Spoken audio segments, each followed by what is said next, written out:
L'humanité a tenté de franchir la fameuse tour des épreuves, et spoiler, ils ont complètement foiré. Grave. Après plus de 300 000 morts, l'humanité a jeté l'éponge. Les grandes guildes ont disparu comme des fantômes. Les joueurs lambda regardent l'horloge de l'apocalypse, attendant la purge des serveurs. Le chat est totalement en mode fataliste. Mais au 48e étage, au milieu d'un chaos total, un vrai dingue tient encore debout. Quelqu'un relève vraiment le défi. Voici notre gars avec un masque glitché et une lame violette qui brille, sans la moindre trace de calme. Il fixe le boss de l'étage, le dragon rouge d'Etia, qui franchement est sidéré. Le lézard géant déploie son classique monologue de méchant, il s'interroge sur l'acharnement des humains et pourquoi il est revenu après l'extermination de son espèce. Notre gars sourit et lâche comme ça qu'il préparait juste un repas à base de lézards. Le dragon se tend, menace d'une mort atroce et le frappe de chaînes magiques brillantes, mais notre héros a l'air de s'y plaire. Il brise ses chaînes magiques et fonce droit sur le lézard géant. Detia croit à une attaque prévisible, mais Jin-Youk devine son coup juste en voyant ses griffes frémir. Le boss ne se laisse pas faire. Il ouvre son énorme gueule et crache un torrent de flammes aveuglantes, promettant une fin brûlante et douloureuse aux joueurs. Mais Jin-Youk saute par-dessus l'enfer enflammé. Il virevolte dans la fumée, infuse son épée de cette énergie violette légendaire et frappe fort le museau de la bête. Maintenant, le dragon fait une véritable crise. Detia rugit, inondant le donjon de flammes, tandis que le système annonce une attaque de souffle inévitable. Au lieu de fuir, notre gars reste ferme, la main bleuissante, prêt à pirater le code pour montrer à ce lézard ce que signifie avoir grindé 11 ans. Il ne craint pas le lézard géant. Il puise dans la mémoire du monde et fait apparaître une interface holographique bleue et brillante, sortie de nulle part. Il invoque des flammes brûlantes pour son pouvoir de feu infernal, sort un poignard qui l'enveloppe ensuite d'une aura sombre faite de larmes noires. Le dragon immense le regarde, prêt à le griller en snack. Jin-Youk sait que son niveau est trop faible pour l'entailler, alors il joue les savants fous et fusionne violemment ses deux compétences S. Le système confirme la fusion. Un immense vortex de feu doré et d'éclairs violets jaillit de ses mains. Les éléments tourbillonnent en tempête chaotique de destruction pure. L'énergie se condense en une sphère aveuglante au-dessus de lui. Le système le prévient qu'il a touché le jackpot.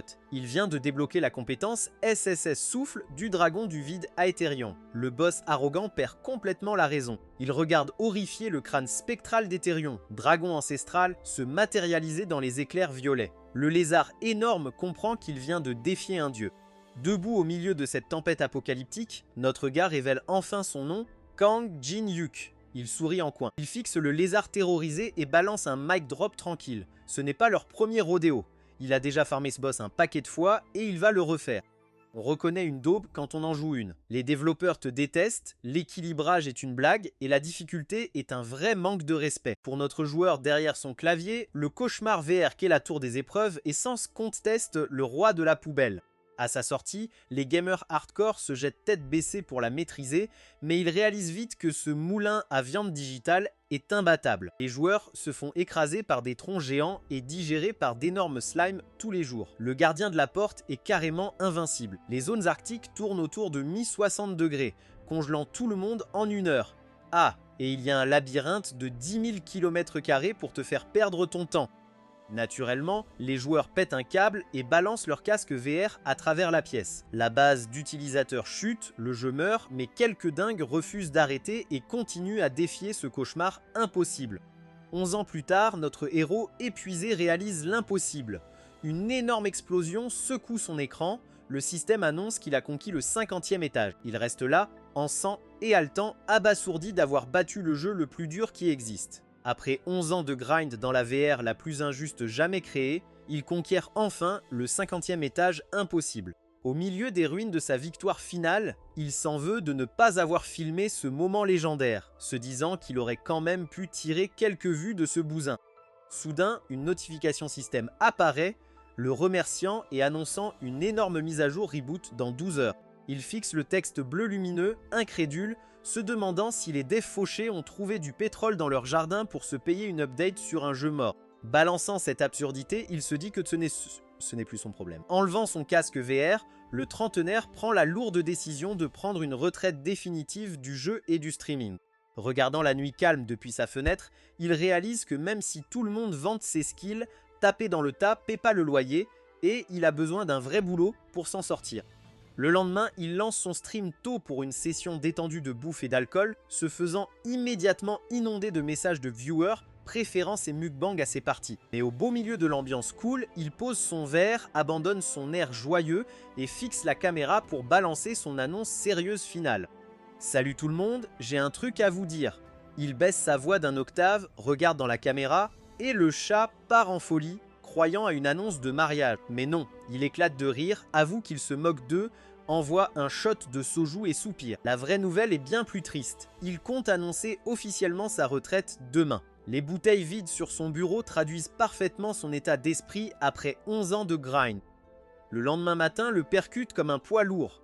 Il grogne dans son oreiller avec une gueule de bois monstrueuse, mais avant de jeter l'éponge, il décide de balancer sa vidéo de Clear Final. Il allume son PC. Ses yeux tombent sur un live trending. Le titre annonce que la tour des épreuves est devenue réalité. Plus de 300 000 personnes regardent. Il fixe l'écran, perdu.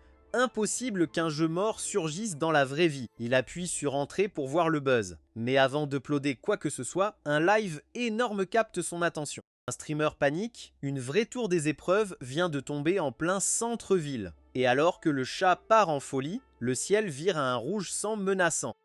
Le gamer chevronné reconnaît direct, c'est le signe du commencement du jeu. Une fenêtre système bleu familière lui annonce que la première mise à jour du reboot est terminée. Et il n'est pas seul, chaque humain reçoit un ultimatum terrifiant global. Ils ont 90 jours pour passer l'étage suivant, sinon l'humanité disparaît. Il tombe de sa chaise. Le jeu pourri sur lequel il a passé 11 ans ne s'est pas juste fait un patch serveur, il est devenu réel. Il arrive au centre commercial souterrain juste au moment où le système le classe zone d'événement officiel. La fontaine centrale bouillonne déjà de magie, la foule est énorme. Il balaie la salle, comprend vite que tous ici sont des vétérans qui ont survécu au début du jeu. Il s'envoie des regards de tueurs, prêts à se battre pour le loot à venir. Soudain, une voix l'appelle. Jin-Hyuk se retourne et voit un type arrogant en costume sur mesure, sourire jusqu'aux oreilles. C'est Lee Jong-soo, l'ex-CEO véreux de son ancienne agence de streaming. Jin-Hyuk demande sarcastiquement s'il a raté une émission programmée, mais le costard fait non de la main. Il lui demande jusqu'où il est allé dans le jeu et propose de s'allier comme ancien collègue pour choper des secrets. Smo le fait mouche. Jin-Hyuk se rappelle comment ce parasite corporate opérait. Son agence embobinait des créateurs naïfs dans des contrats esclavagistes où bosser plus les faisait perdre de l'argent, laissant des streamers brisés, en larmes, noyant leur peine dans du soju bas de gamme. Il se souvient parfaitement comment ce serpent fonctionnait. À l'époque, Lee Jong-soo gérait une usine à streamers, enfermant tout le monde dans des contrats esclaves et étouffant toute plainte avec une armée d'avocats. Alors quand ce parasite a le culot de poser une main sur son épaule et proposer un nouveau deal comme s'ils étaient potes, Jin-Hyuk est tout sauf ravi. Il répond avec un crochet droit violent en pleine mâchoire. Les dents volent sur le sol, l'ex-CEO s'effondre en tasse sanguinole. Jin-Hyuk domine son ancien patron, admettant calmement que le chaos lui a fait un bien fou.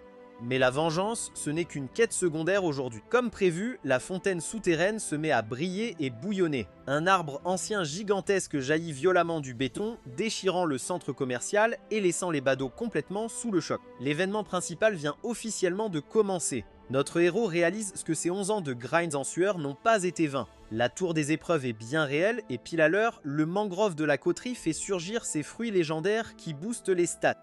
Mais il y a un gros piège, seulement 4 de ces fruits juteux existent sur tout l'arbre. La foule de joueurs anciens calcule que les chances ne sont pas en leur faveur, et la bagarre pour s'arracher les racines démarre dans un chaos instantané.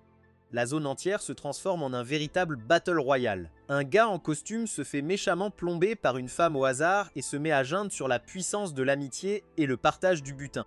Notre gamer ne se laisse pas impressionner et le remet à sa place avec une vérité glaciale. Si tu ne connais pas la méta, assieds-toi et regarde un vrai pro bosser.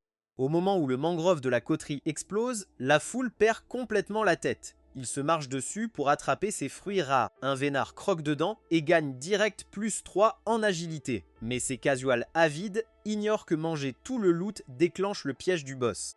L'arbre géant les secoue violemment comme un vieux réflexe et tous tombent dans le vide. Jin-Hyuk, notre garçon, regarde le chaos de loin, un no-lifer certifié qui a passé 11 ans à maîtriser ce jeu. Il sait que le vrai prix ne tombe qu'après que la foule part en vrille. Il adore la phase sadique qui arrive.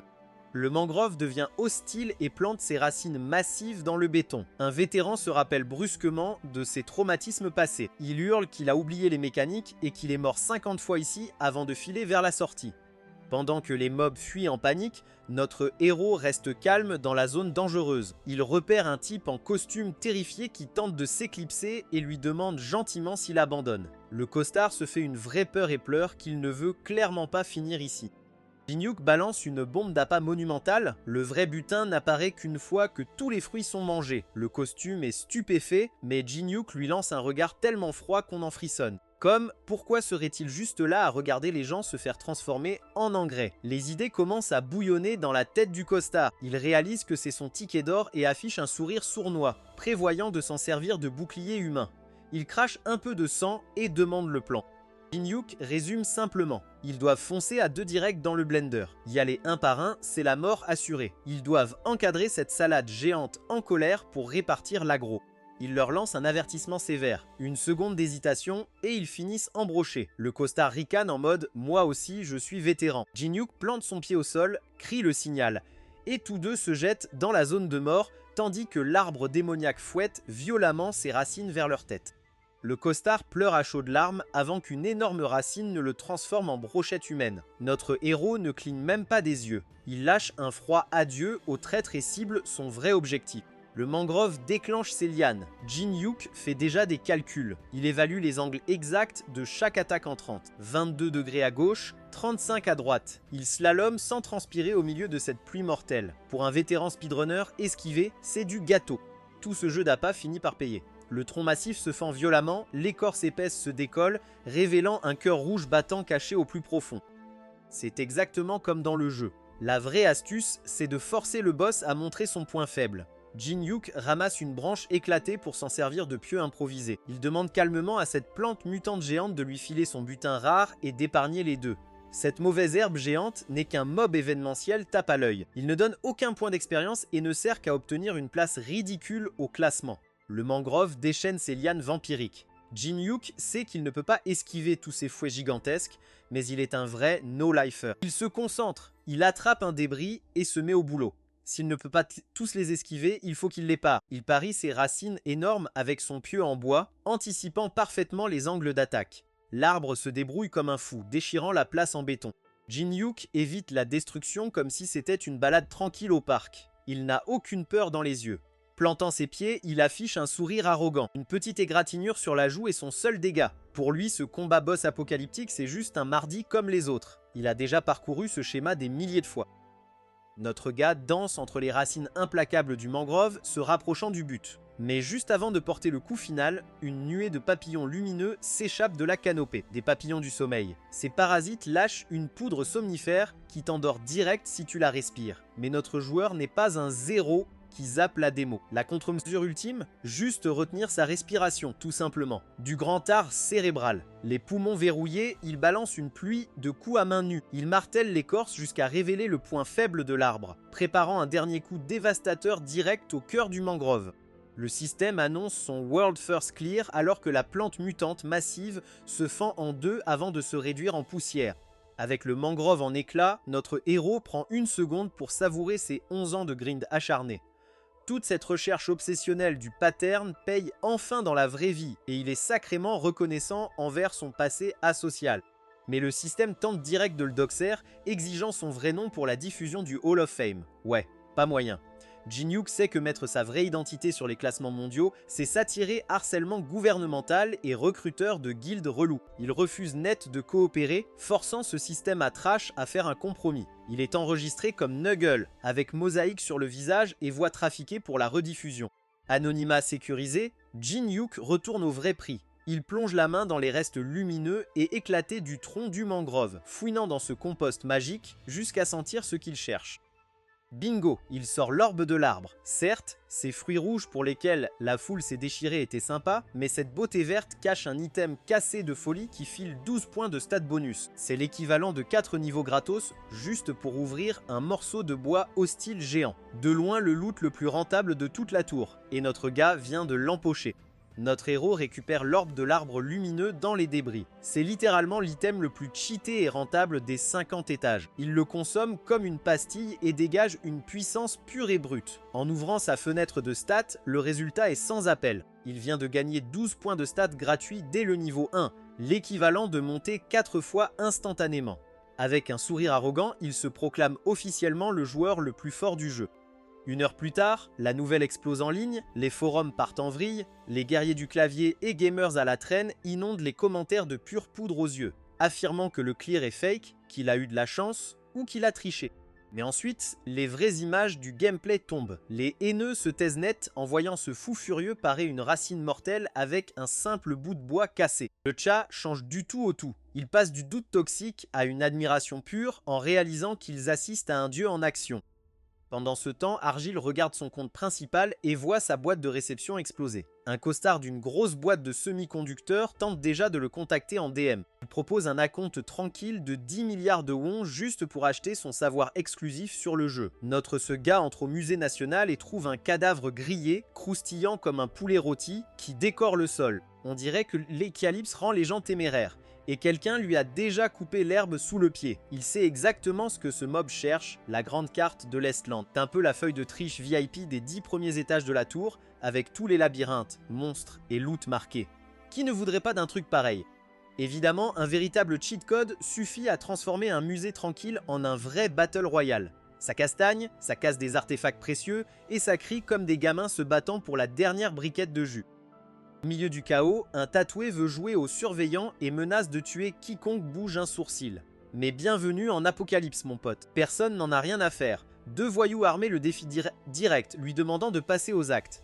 Le vieil homme ne rigole pas avec ses menaces. Il claque des doigts et incinère le tatoué en une pile de cendres fumantes. Il note calmement que la langue de ce petit con lui a porté malheur. Avec la menace éliminée, le vieux se tourne vers sa nouvelle alliée. Il demande à Kiz en uniforme scolaire si elle a bien chopé la marchandise. Elle tapote tranquillement une petite statue de chacal et dit que c'est tout ce qu'il lui faut. Une énergie sombre jaillit de la relique tandis qu'elle invoque une énorme entité Anubis lumineuse en plein milieu de la pièce. Elle déclare avec assurance que son nouveau pet s'occupera de tous ceux assez idiots pour se mettre en travers de leur chemin. Affichant un sourire horriblement mignon, elle invite tout le monde à collaborer. Les concurrents restants posent un œil sur ce dieu chacal gigantesque et lâchent presque leurs armes, complètement frustrés. Ils abandonnent totalement l'idée de la carte.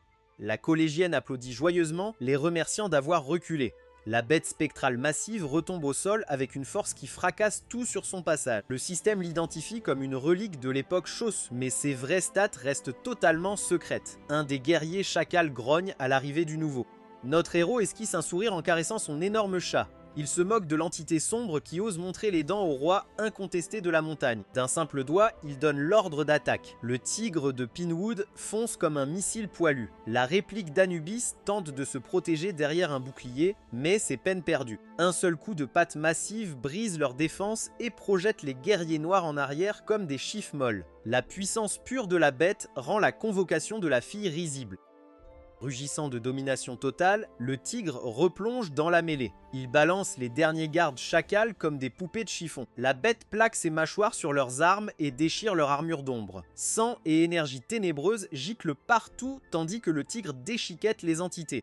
La fille n'a d'autre choix que d'assister horrifiée à la transformation de son armée invincible en pâté pour chat premium. Le système confirme que notre héros vient de récupérer sa deuxième relique, le masque de Toutankhamon. Il le brandit comme un jouet neuf, ignorant complètement qu'il vient de traumatiser une ado pour l'obtenir. La fille bredouille une question, il va s'attaquer à la grande carte maintenant, Jinyuk ricane. Une carte? Il avait complètement oublié ce vieux parchemin poussiéreux. Il lui dit de ne pas s'inquiéter. Tout en caressant son grand chat spectral, il ordonne au tigre de Pinewood de tenir la ligne. Il ne veut aucune interruption et laisser un prédateur lumineux aux yeux brillants bloquer le couloir, c'est une excellente dissuasion. Le tigre grogne, assurant que les curieux restent bien à leur place. Avec sa liste de courses terminée et les gêneurs retenus, Jinyuk affiche un sourire arrogant. Le vrai trésor l'attend à l'étage supérieur. Il vise le 3e étage, prêt à décrocher la compétence la plus puissante de toute la tour des épreuves. Bienvenue au 3e étage du musée national, où le vieux mage de feu Min Jung-woo est en pleine crise totale. Il transpire à grosses gouttes et se demande comment son allié Lee Yori vient de se faire éclater. Il regarde notre héros Jin-Hyuk, incrédule. Il ne comprend pas comment ce type random a franchi une armée d'invocation Anubis sans la moindre égratignure. Les deux fixent ensuite une énorme porte lumineuse. Jin-Hyuk reconnaît immédiatement l'obstacle, une barrière de rang, une étoile. Il pose la main sur le mur digital pour sentir la magie. Le vieil homme rouspète, affirmant qu'aucune attaque physique ou magique ne peut même l'entamer. Jin-Hyuk fait fi de ses propos et laisse la barrière crépiter sous ses doigts. Il analyse le flot de mana et identifie le point exact où l'énergie diverge. Murmurant une incantation rapide, il teste la solidité. Se tournant vers le mage frustré, Jin-Hyuk lance un maigre espoir. Il prétend savoir comment briser ce mur agaçant, mais avec une condition. Le vieux fronce les sourcils, intrigué. Jin-Hyuk expose ses conditions. Le mage doit faire office de torche humaine, bombardant la barrière de flammes pendant que lui glisse à l'intérieur pour saisir le butin. En échange, il promet de lui remettre la carte, jouant la carte du respectueux cadet pour amadouer le vieux. Ce dernier transpire à grosses gouttes. Il sait qu'il se fait sûrement manipuler, mais n'a aucune prise ici. Il accepte à contre-cœur de faire confiance aux joueurs arrogants. Jin-Hyuk le laisse s'occuper du gros du boulot. Min Jung-woo se met en mode bourrin. Il lâche un torrent de flammes massifs sur la barrière, hurlant et faisant sortir ses veines, vidant complètement sa réserve de mana pour entamer la barrière. Pendant ce temps, Jin-Hyuk profite du spectacle pyrotechnique gratuit. Dès que la barrière craque, il active sa compétence Carpo et s'infiltre sans effort par l'ouverture. Il laisse le vieux épuisé derrière lui pour maintenir le feu. Boum! Notification système. Notre héros vient de débloquer la compétence héritée plan fusionné, le tiers ultime. Ce cheat code cassé lui permet de copier les compétences des autres, les stocker dans sa mémoire digitale personnelle et les combiner pour créer des attaques divines multidimensionnelles. Il est à lui seul une violation totale de copyright. Mais pendant que Jin-Hyuk admire ces nouveaux patchs, le vieux mage de feu est en train de livrer son combat pour la vie. Il hurle au gamin de se dépêcher d'attraper le butin avant que le mana ne lâche et qu'il ne finisse en momie carbonisée exposée au musée. Jin-Hyuk ignore royalement la souffrance du boomer, jugeant que c'est le moment parfait pour tester son nouveau jouet. Il scanne le mage en détresse et le système sort une condition précise, lui faire révéler ses véritables sentiments. Jin-Hyuk lit entre les lignes, esquisse un sourire rusé et comprend qu'il suffit de le mettre en colère pour voler son feu. Oh, il va se régaler. Notre héros le dévisage avec un sourire arrogant, allume son briquet et lâche la vérité brutale. Laisser quelqu'un d'autre avoir une carte pour le 10e étage ruinerait complètement son monopole sur la tour. Donc la carte doit disparaître. Le vieux mage reste bouche bée tandis que l'artefact précieux flambait. Le boomer perd complètement la raison, criant à tuer et menaçant de réduire notre gars en bouillie, exactement ce que souhaitait notre héros. Ses yeux brillent en rouge sang quand le système confirme la condition remplie. Un grimoire bleu lumineux émerge des cendres. En un clin d'œil, il s'empare de la compétence élémentaire Feu B du vieux, la sauvegardant sur son disque dur personnel. Pas mal pour commencer l'apocalypse, mais le vieux n'a pas fini son caprice. Il invoque une boule de feu dans sa paume, jurant vengeance, complètement inconscient du danger qu'il affronte. Notre héros lui lance un regard rouge incandescent, lui demandant s'il n'a toujours pas pigé pourquoi il a brûlé la carte. Boum! Élément feu niveau 1 activé. Notre héros devient un brasier ambulant, éclipsant complètement le petit feu de camp du vieux. Le boomers est abasourdi, regardant cette menace qui irradie d'énergie. Le vieux finit par comprendre. Ce gamin n'avait même pas besoin de la carte, il joue aux échecs en 4D pendant que les autres jouent aux dames. Jin-Hyuk sourit malicieusement et dit au vieux qu'il ferait mieux de coopérer s'il veut une ascension facile en tour. Laissant le musée derrière lui, notre héros descend tranquillement les escaliers. Il sait que les autres top joueurs sont en train de se battre pour leurs avantages, mais pendant ce temps, lui, il s'échauffe les jambes et prépare la conquête du monde. En jetant un œil à ses stats, c'est hilarant. Il est encore un pauvre niveau 1, mais il manie déjà la fusion surpuissante, l'œil de la vérité et sa toute nouvelle magie de feu. Il sourit, sachant que ce n'est qu'un amuse-bouche dans son buffet à volonté de compétences. Avant de partir, il promet au vieux qu'il le recontactera plus tard. En s'éloignant, Jin-Hyuk ne peut s'empêcher de se féliciter. Entre le mage de feu et la fille aux invocations Anubis, il n'a pas juste chopé du loot aujourd'hui, il a gagné 2 pions haut niveau à utiliser à sa guise. Les infos diffusent les images de sécurité du musée et le tigre spectral de notre héros est la star incontestée, mais être au centre de l'attention à son revers. Quelques badauds dans la boutique de soupe le repèrent direct comme le gigachad tueur de mangrove du forum. Jin-Hyuk se rend compte qu'il n'a même pas encore mis un pied dans la tour et il se fait déjà doxer. Il est temps d'investir dans un masque. À peine a-t-il fini son repas que le direct change de sujet. Le gouvernement ne reste pas les bras croisés, ils ont déjà lancé un nouveau département pour les surpuissants, l'association des éveillés. Jin-Hyuk est sincèrement impressionné, il pensait que les bureaucrates mettraient des mois à accepter cette nouvelle réalité apocalyptique, mais eux mobilisent déjà la machine. Voici Han Sang-jin, le charismatique président de cette nouvelle task force, qui fait un énorme coup de pub à la télé. Il balance des salaires garantis de 60 millions de won et des avantages en or pour attirer les joueurs éveillés. Mais le vrai appât arrive. Il annonce que la grosse brute des images du musée est une exception spéciale. Il jure sur son nom que le gouvernement lui donnera un chèque en blanc. Jin-Hyuk sirote son eau dédaigneux. Une laisse gouvernementale, très peu pour lui. Le président de l'association des éveillés supplie presque notre héros de rejoindre leur rang, promettant un soutien total. La foule devant le direct bave d'envie, mais Jin-Hyuk ricane. Il sait qu'ils veulent juste l'utiliser comme un gadget neuf et aucun chèque en blanc ne lui achètera sa liberté. Il se doute que le président n'est pas juste un bureaucrate. On ne décroche pas ce poste sans compétences sérieuses ou expérience dans la tour. Et franchement, Jin-Hyuk espère que c'est la seconde option. Un adversaire vétéran rend le jeu bien plus fun à casser.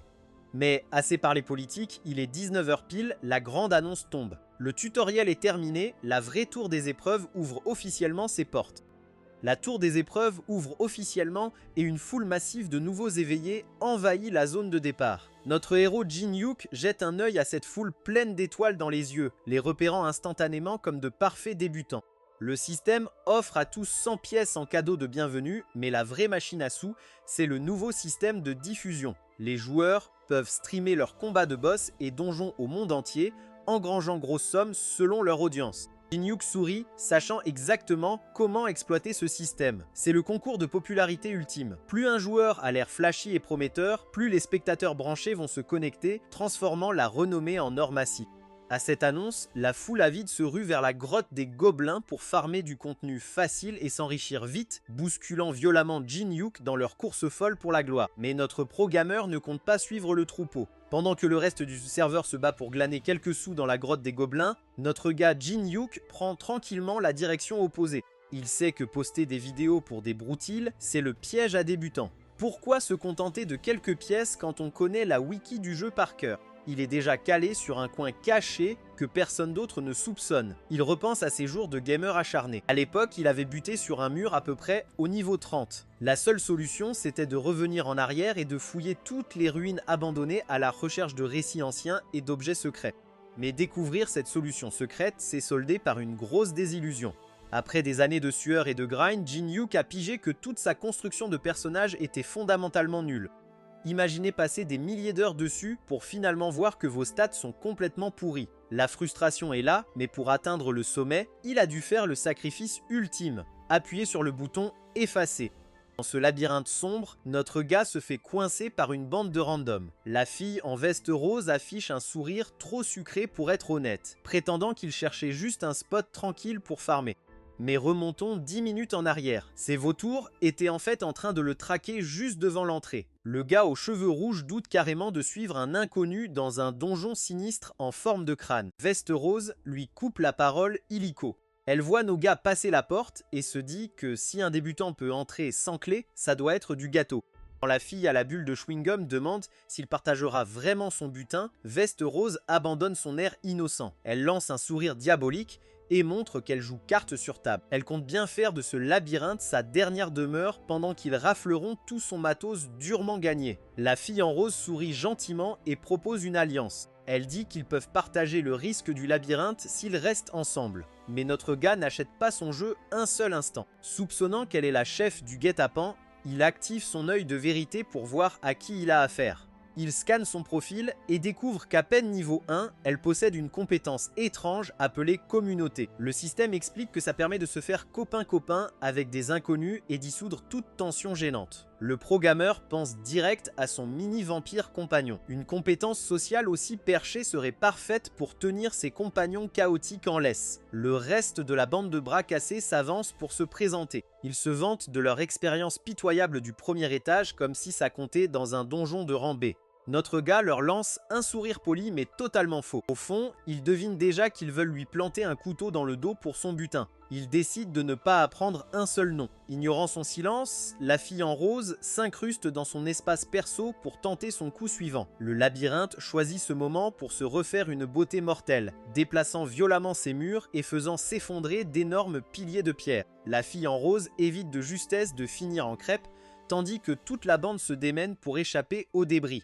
Quand la poussière retombe enfin, le groupe est au sol, complètement choqué. Un des mecs réalise qu'ils ont déjà perdu un membre, pendant que les autres râlent que le premier étage ne devrait pas être aussi hardcore. Notre gars s'essuie négligemment la manche en demandant s'ils ont jamais affronté un labyrinthe mouvant. La fille le regarde comme s'il était fou, disant que c'est beaucoup trop dangereux pour de simples débutants. Désemparée, elle le supplie de trouver la sortie, mais il lui conseille d'utiliser sa propre compétence de navigation. C'est là que la panique débarque. En larmes, elle avoue que sa compétence a sauté dès que les murs ont bougé. Coincé donc à vie dans ce piège mortel.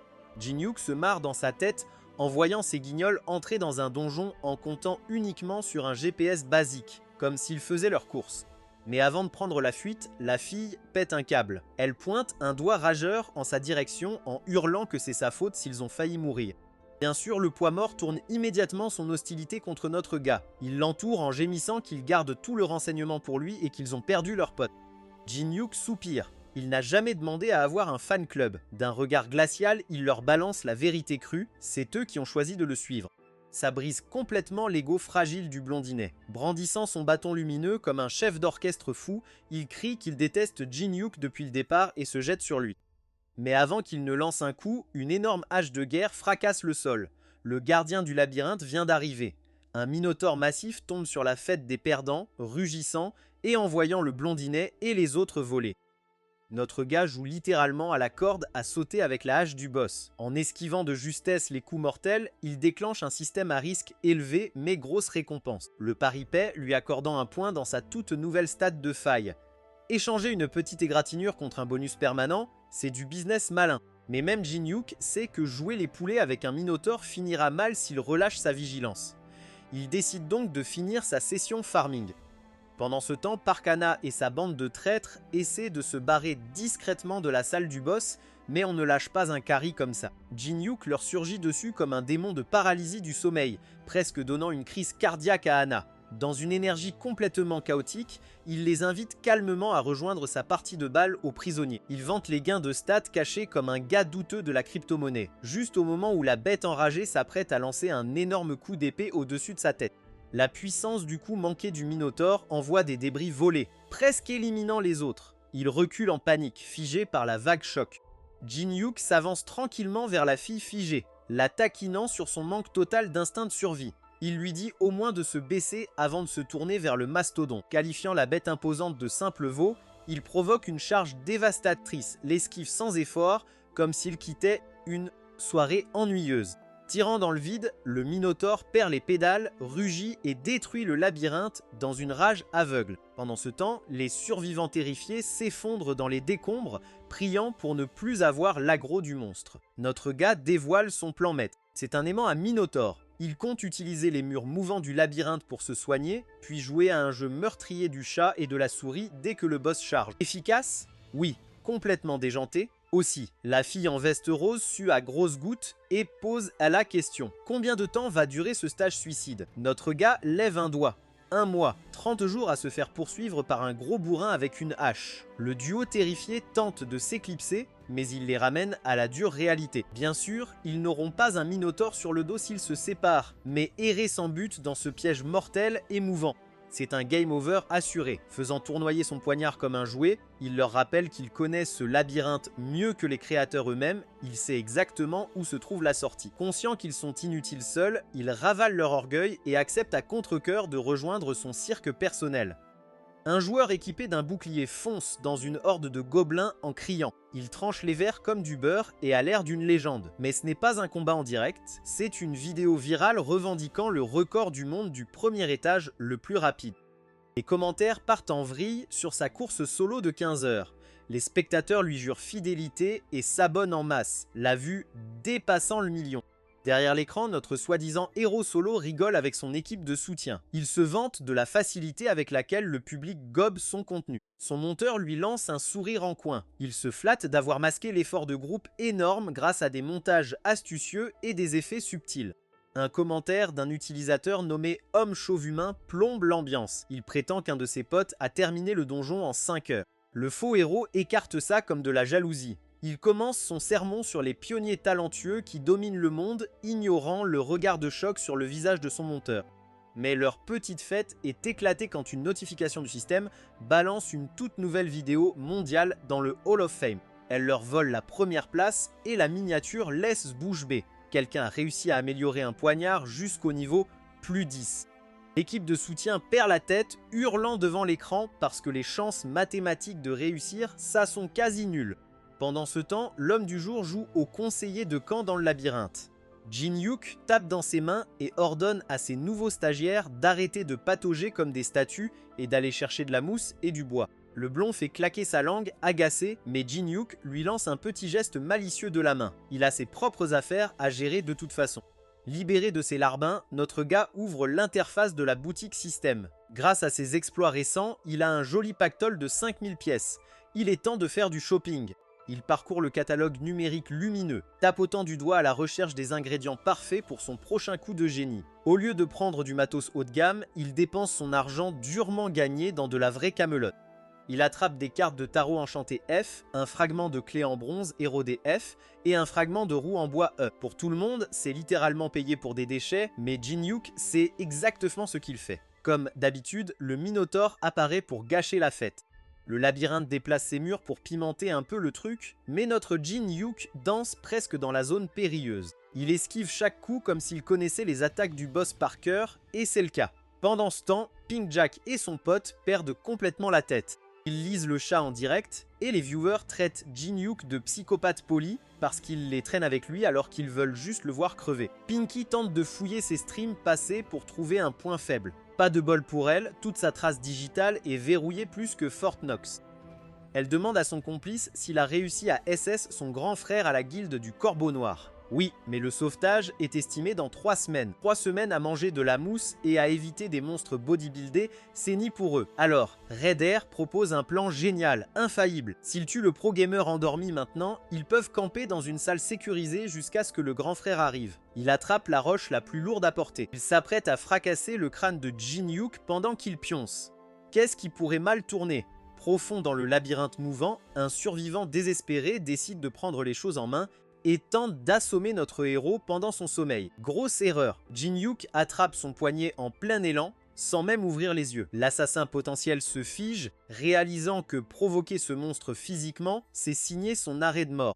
En sueur froide, le type paniqué met sa complice à un plan B. Sortant ses réseaux toxiques, la fille en veste rose se vante que son frère à la guilde du Corbeau Noir lui a filé un cadeau, puis brandit un énorme dard de bourdon. C'est un poison mortel capable d'abattre une centaine de trolls en une goutte. Elle affiche un sourire psychopathe en imaginant comment empoisonner son repas.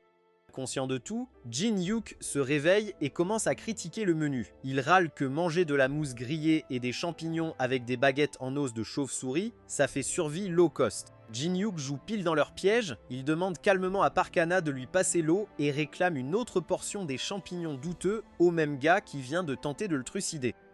Sans hésiter, il clique sur le bouton de signalement de son stream caché. Le système démasque la jeune fille, bannit tous ses spectateurs et lui inflige une pénalité sévère. Son nombre de viewers chute à 0 plus vite qu'un influenceur annulé, la laissant paniquer alors que Jin-Hyuk reste là tout fier.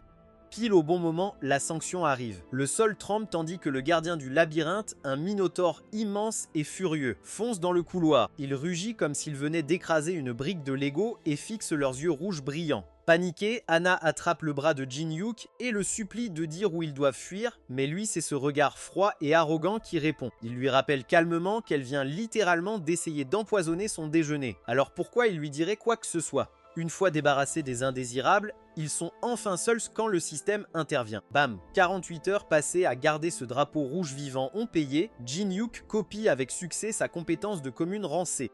Après avoir tiré jusqu'à la dernière goutte d'utilité, notre gars lâche la bombe. Elle est virée. En panique, La fille traîtresse tente de brandir l'appartenance de son frère au Corbeau Noir, mais le pro-gamer s'en moque complètement. Il recule en bondissant, se lançant droit sur le Minotaure, en disant à Anna de prendre du popcorn et de mater qui est le vrai boss. Il tournoie comme un Beyblade violet, abattant son poignard sur la peau épaisse de la bête. Ses coups restent un peu légers à son goût, mais bon, ce nouveau stade du Rift fait vraiment le taf. Le Minotaure balance son énorme marme, pulvérisant le sol de pierre, mais Jin-Hyuk est 2 coups d'avance, esquivant tout facilement. Il comprend que ses attaques basiques ne suffisent pas. Il évite une énorme hache en douceur, sachant qu'il doit changer de stratégie s'il veut vraiment terrasser ce colosse.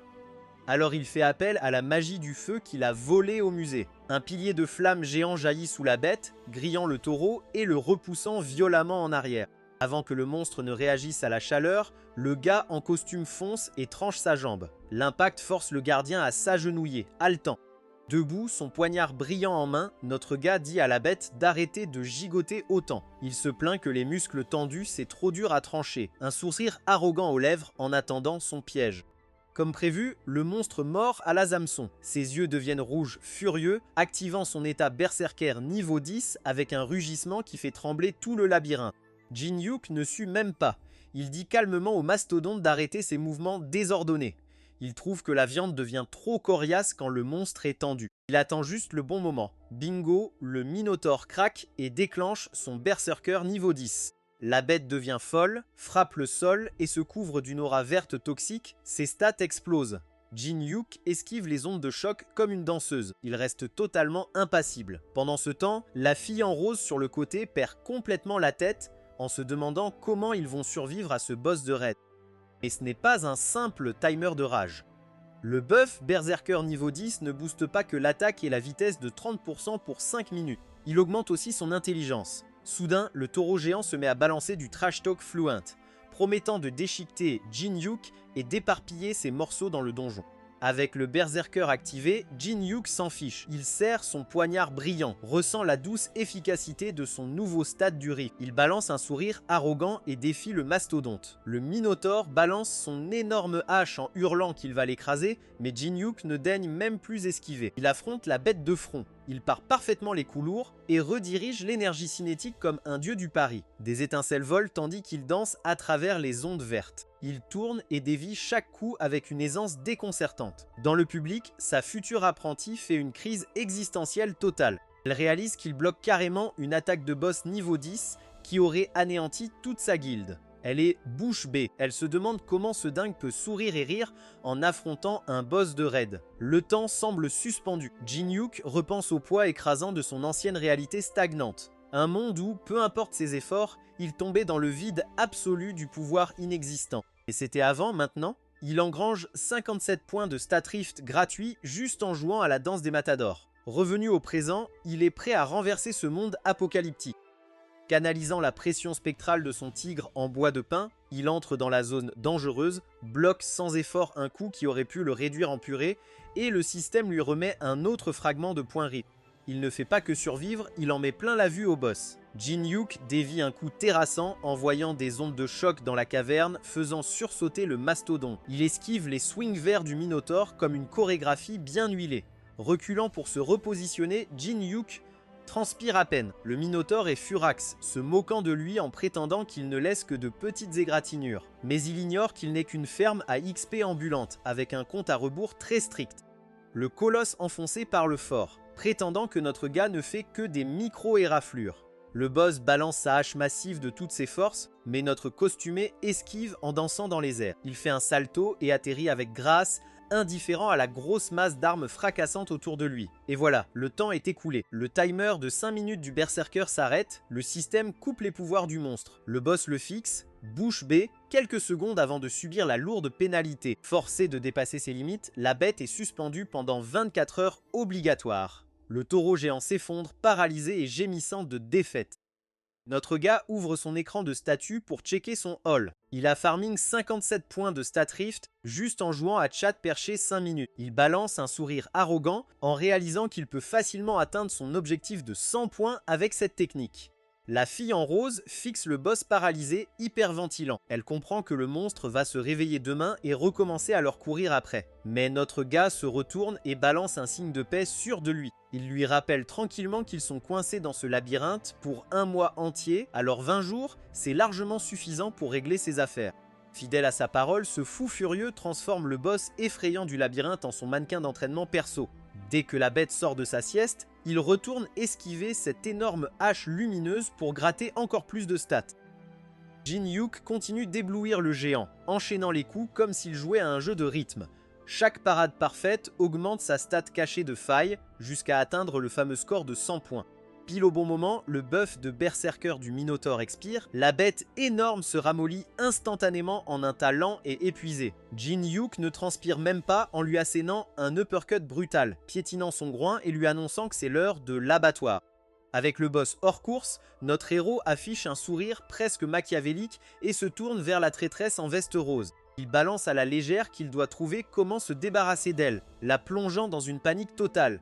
Mais au lieu de la finir, il lui balance un jumpscare corporate ultime. Il recrute des stagiaires pour sa boîte de vétérans. Quand elle ne saute pas de joie directe, il fait semblant d'être offensé, forçant la pauvre fille terrorisée à supplier pour un job juste pour survivre. Jouant au PDG impitoyable, Jin-Hyuk exige de savoir ce qu'elle apporte. Elle bredouille que sa compétence commune exclusive serait utile pour la gestion, mais notre gars lui sert un retour à la dure réalité. Ce n'est plus exclusif. Il se penche sur la fille apeurée et la traite carrément de déception. En annonçant moqueusement les résultats de son recrutement, elle comprend qu'elle va se faire virer pour de bon. Pour sauver sa peau, elle lâche un énorme pot de vin. Elle offre la bague de Braham, expliquant que son frère compte s'en servir pour négocier avec la Chine. Le gamer fait une pause. Cette bague est un artefact de premier ordre du premier étage. Activant son œil de vérité, notre gars vérifie qu'elle ne bluffe pas. Il plaque un sourire de service client et lui souhaite la bienvenue dans sa boîte de vétérans. Mais ce n'est pas un boulot rémunéré. Il pose les règles dures, pas de salaire. Et elle doit venir aussi vite qu'il le commande, même à 3 h du matin ou à l'autre bout du pays. La nouvelle stagiaire bafouille en parlant de contrat, mais son boss ne fait pas dans la paperasse. Puisant dans la mémoire du monde, il fusionne sa compétence commune copiée avec son élément feu. La machine sonne et notre gars soulève une flamme bleue flamboyante, débloquant la marque de tribulation rang A. La traîtresse en veste rose tremble, demandant si cette boule lumineuse de malheur est le contrat. Il arbore un sourire franchement démoniaque, lui demandant si elle croyait vraiment signer un papier dans ce jeu de la mort. Il la félicite pour son stage gratuit dans sa boîte noire, ignorant ses pleurs pour arrêter. Avec un sifflement malsain, il lui plaque la marque de tribulation rang A en plein visage. Le système la scelle, elle doit obéir à tous ses ordres et ne jamais lui faire de mal. Si elle pense à enfreindre les règles, son corps entier s'enflammera dans des flammes atroces. Bienvenue dans la vie active, gamine. Jin-Hyuk et sa stagiaire sortent du labyrinthe à la lumière du soleil. Le système annonce qu'ils sont les premiers à finir le premier étage et leur balance 5000 pièces. La fille est aux anges. Mais notre gars ne tient pas une boîte de charité. Il tend la main et réclame sa part. Elle lui donne.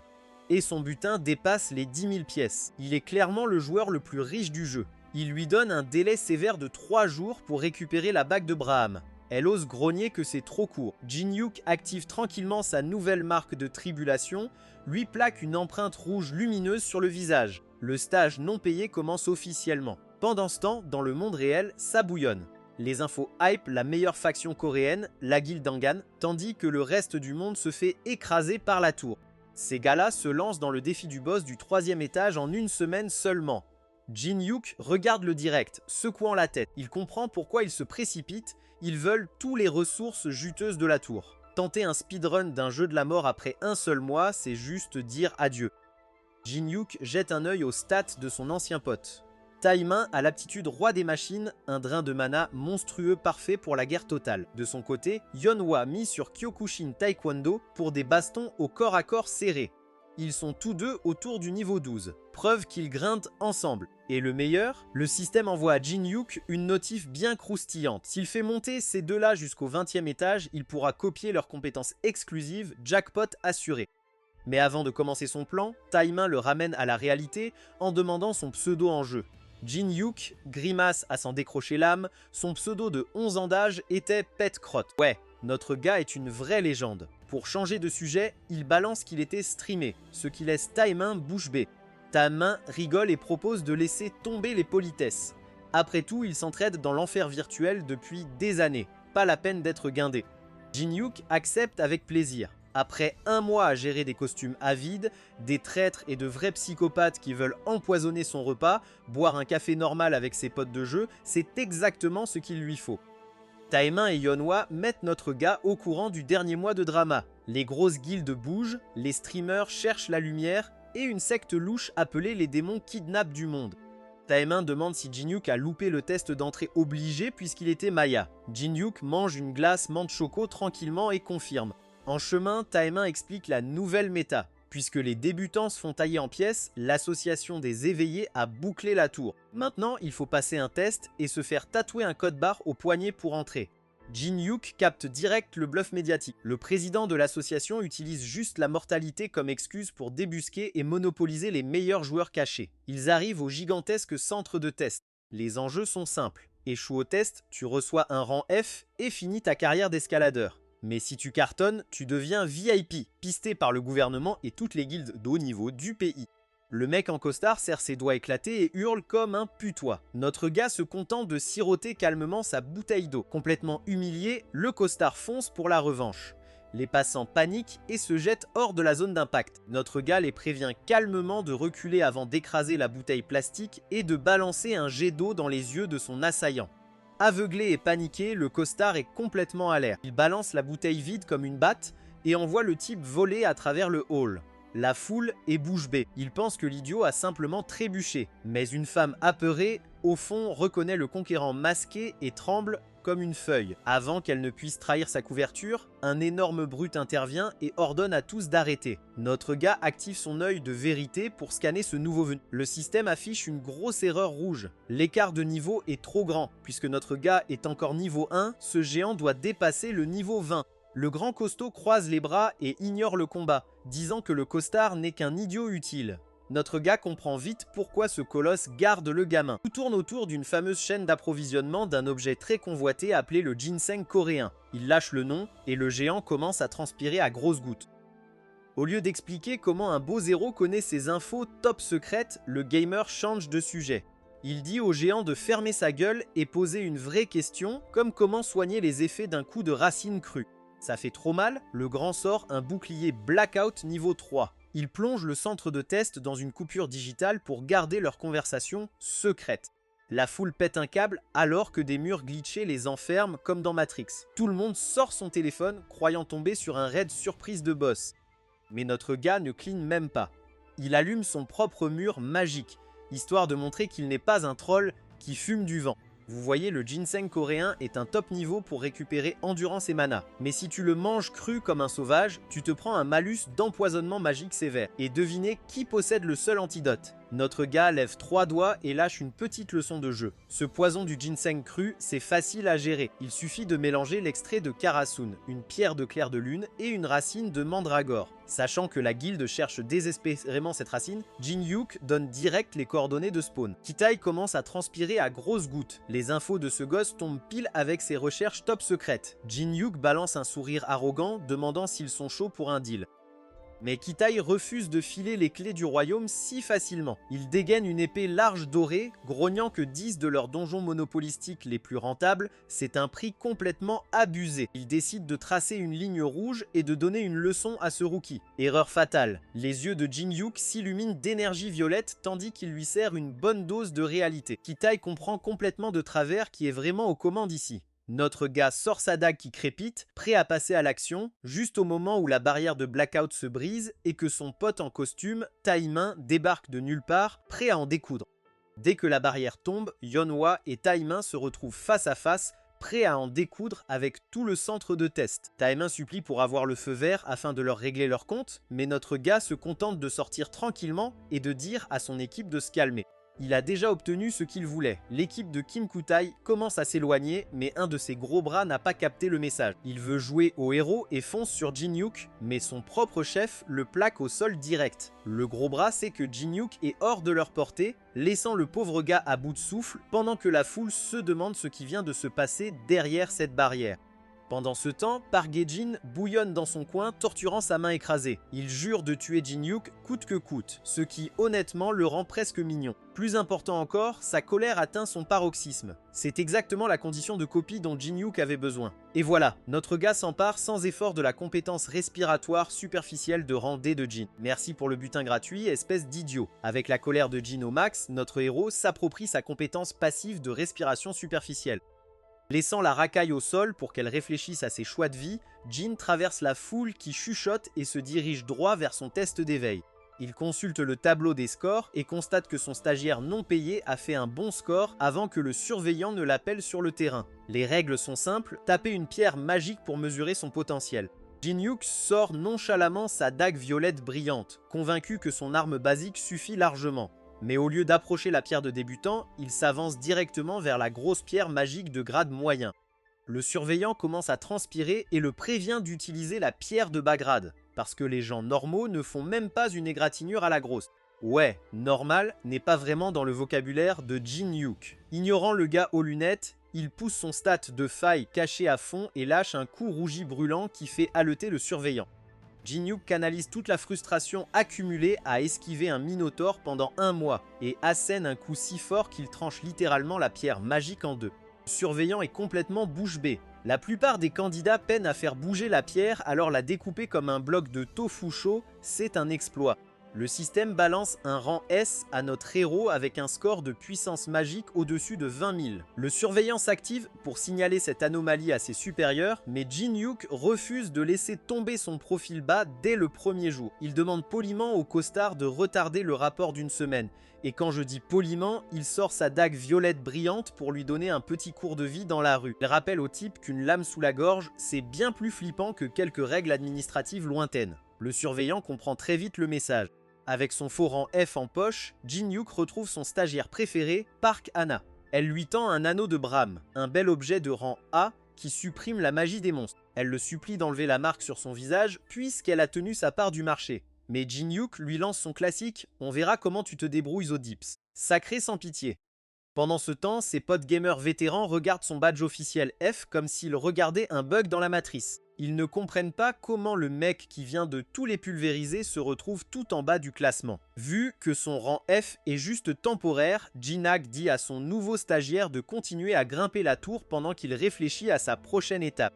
Tu vois, le second test de l'association demande aux candidats de réussir un donjon. Évidemment, les débutants jouent la sécurité en farmer les grottes de gobelins bas niveau. Mais notre gars est pas comme les autres.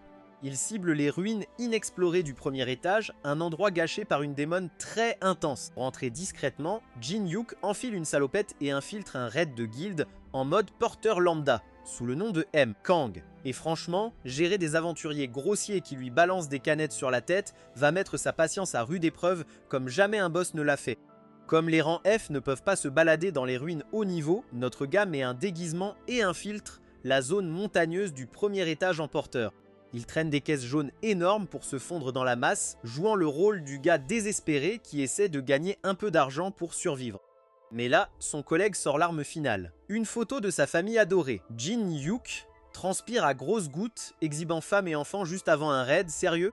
C'est un flag de mort garanti. Pourtant, notre gars affiche un sourire confiant et promet qu'au minimum, tout le monde rentrera vivant à la maison aujourd'hui. Comme prévu, le système lance une quête de raid S-Difficulty pour nettoyer les ruines. Les porteurs laissent tomber leur matos lourd et se reposent en attendant l'équipe de combat. Mais pendant que les autres se détendent, Jin-hyuk reçoit une notif VIP. Un coffre doré scintillant apparaît, récompensant uniquement le fou furieux qui a conquis la tour en premier. Il ouvre ce trésor et gagne instantanément plus 10 en chance et en adaptation. Le système lui file ses premiers bonus de conquérant, la compétence passive cœur froid pour garder son calme et le game changer Monopoly. Cette beauté lui garantit le loot de plus haut niveau du moment qu'il récupère la récompense finale tout seul. Face à une mer de coffres aléatoires, éviter les taux minables, c'est une grosse victoire, il est aux anges. Soudain, un portail magique énorme déchire la cour. Les gros bras arrivent, 50 membres de la guilde Bella passent à travers, menés par leur capitaine Gueulard qui donne déjà des ordres et exhibe sa magie. Notre porteur déguisé se fond dans la foule et jauge le nouveau patron du coin. Il lance un petit diagnostic d'ambiance. Il active son œil de vérité pour analyser le capitaine. Le gars est niveau 14 avec une compétence bouclier correcte, mais le vrai truc c'est la condition de copie. Pour piquer son stuff, notre gars doit d'abord gagner sa confiance pendant le raid. Un coup d'œil à ce capitaine arrogant suffit pour voir que ça va être un énorme casse-tête. Notre gars sait que gagner la confiance de ce type, c'est mission presque impossible. En plus, le gars est étonnamment bas niveau pour un chef de guilde top 10. Mais Jin-Hyuk s'en fiche. Tant que le poids mort ne le ralentit pas, il joue le jeu avec sa fausse moustache ridicule.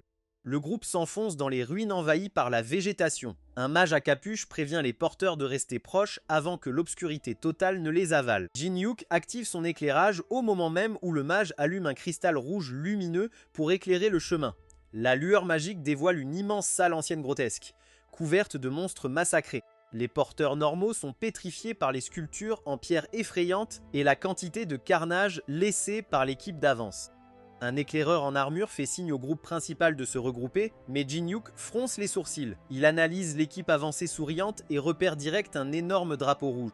Ils auraient soi-disant éliminé une horde de monstres, pourtant aucun d'eux ne porte la moindre éraflure sur son armure. Les autres aventuriers sont super méfiants. Comment une équipe avancée peut traverser sans une rayure? Mais avant que notre gars puisse enquêter, un type avec une serviette lui tape le bras. Il lui ordonne d'arrêter de traîner et de servir de l'eau glacée aux invités étrangers. Ah oui, notre gamer survitaminé joue actuellement le rôle de stagiaire non payé. Jin-Hyuk jette un œil au VIP. Il repère direct l'armure dorée tape à l'œil et la croix dessinée dessus. Ce ne sont pas des touristes lambda, c'est la guilde Zion. C'est une équipe super élite venue d'Europe. Parmi ses gros bras, il aperçoit une petite silhouette en armure blanche. Comme on ne refuse jamais de se faire des alliés haut placés, il attrape une chope de bière fraîche. Il s'approche du petit chevalier et lui propose poliment un verre pour le remercier de son boulot. Pour rendre l'offre encore plus sympa, il active subtilement sa compétence de communion. Le système confirme que la cible a désormais une impression légèrement favorable de lui. Le chevalier enlève son casque. Sous toute cette armure se cache une superbe blonde affichant un sourire radieux. Jin-Hyuk écarquille les yeux. Il la reconnaît immédiatement. C'est la cadette de la prestigieuse famille Laurentia. Une joueuse légendaire universelle, bourrée d'un pouvoir sacré de malade et une soigneuse de haut niveau.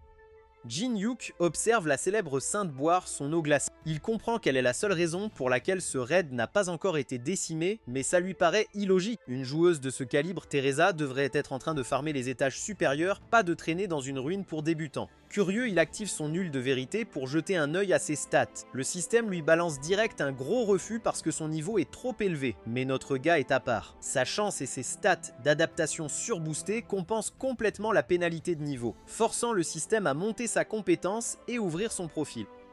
Jin-Hyuk sourit quand sa fenêtre de stats s'affiche. Niveau 29 avec des chiffres carrément surboostés. Mais le vrai jackpot, c'est sa capacité unique, la bénédiction de l'étoile. La condition pour copier est simple. Il doit juste la sauver d'une situation qui pourrait lui coûter la vie. Alors qu'elle lui rend la tasse avec un sourire doux, Jin-Hyuk imagine déjà le meilleur moyen de plonger cette pauvre fille dans un danger mortel pour lui voler son équipement.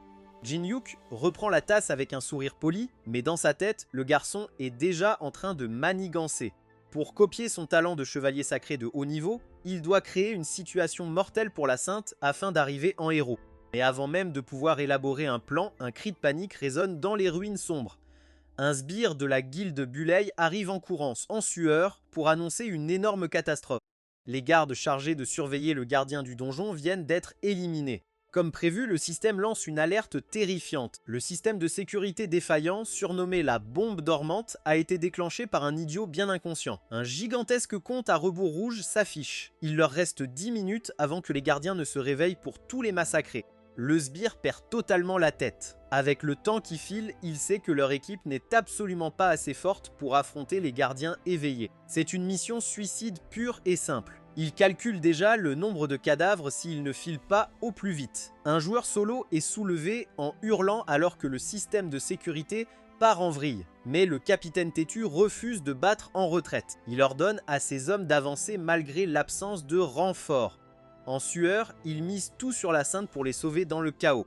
Les gardiens de pierre se réveillent officiellement pour chasser les intrus. Un archer insolent se moque même des autres qui paniquent. Il fait confiance aveuglément au plan du grand chef de guilde, jusqu'à ce qu'une énorme main métallique lui claque dessus depuis l'ombre. Les autres soldats de réserve comprennent alors qu'ils sont foutus. D'immenses golems blindés éclatent de flammes bleues et s'écrasent dans le hall. Les survivants terrorisés dégainent et se préparent à un massacre unilatéral.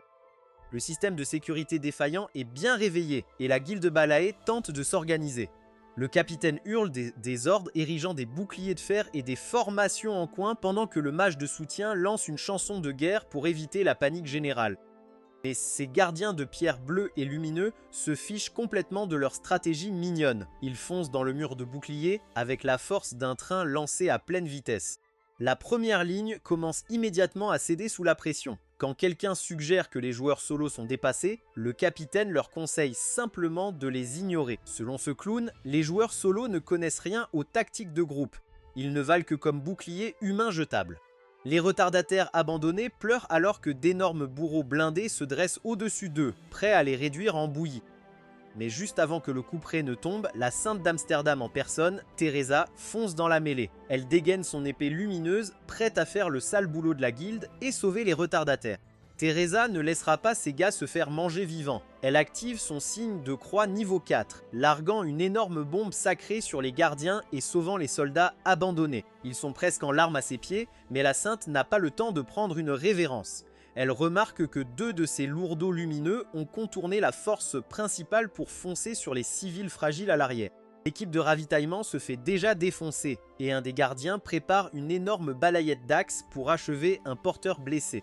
Mais avant que Teresa ne rie de peur, notre gars Jin-Hyuk intervient tranquillement. Il évite la main massive enflammée du gardien comme si tout allait au ralenti, rappelant au porteur qu'il lui a promis de le ramener sain et sauf. Avec un sourire plein de malice, Jin-Hyuk active son élément feu copié niveau 1. Il envoie un sort de feu tout neuf, explosant le gardien blindé en débris fondus, mais retient assez pour ne pas le tuer. S'il le tue, il montera de niveau, et il doit rester niveau 1 pour son plan maître. Le porteur sauvé est bouche bée, demandant s'il a toujours cette puissance démesurée. Jin-Hyuk hausse simplement les épaules, se demandant distraitement quel idiot pouvait bien déclencher le système de sécurité ruiné, entre la Sainte d'Amsterdam. Elle le repère debout au-dessus du porteur terrorisé, un couteau à la main, et saute immédiatement à la pire conclusion. Elle le fixe, annonçant qu'elle l'arrête pour menace sur un civil. Jin-Hyuk reste là comme un quoi ?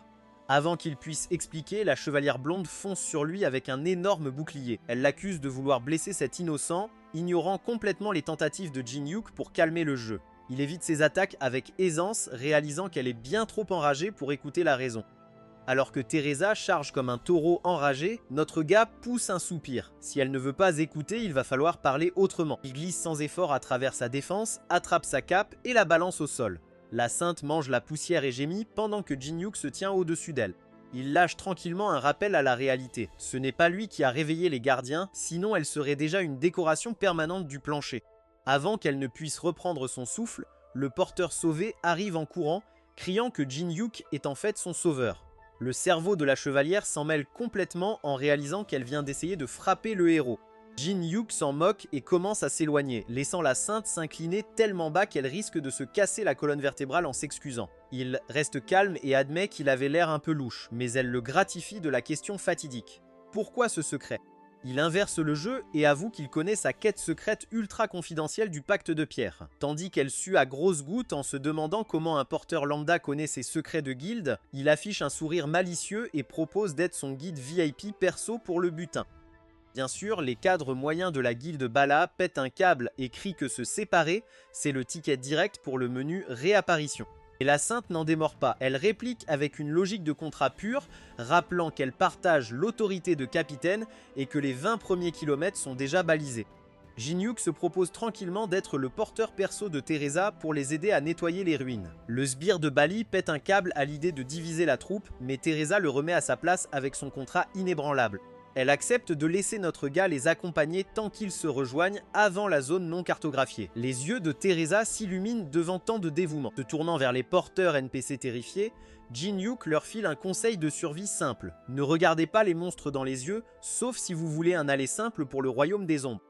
Puis, pour parfaire son histoire, il en fait tout un spectacle digne d'un Oscar. Il déclare dramatiquement être irrémédiablement captivé par la beauté de la sainte. Il affirme devoir embraser sa passion amoureuse, même au risque de sa vie. Les vétérans tentent de le raisonner, mais Jin-Hyuk s'engage à fond dans son rôle de romantique désespéré.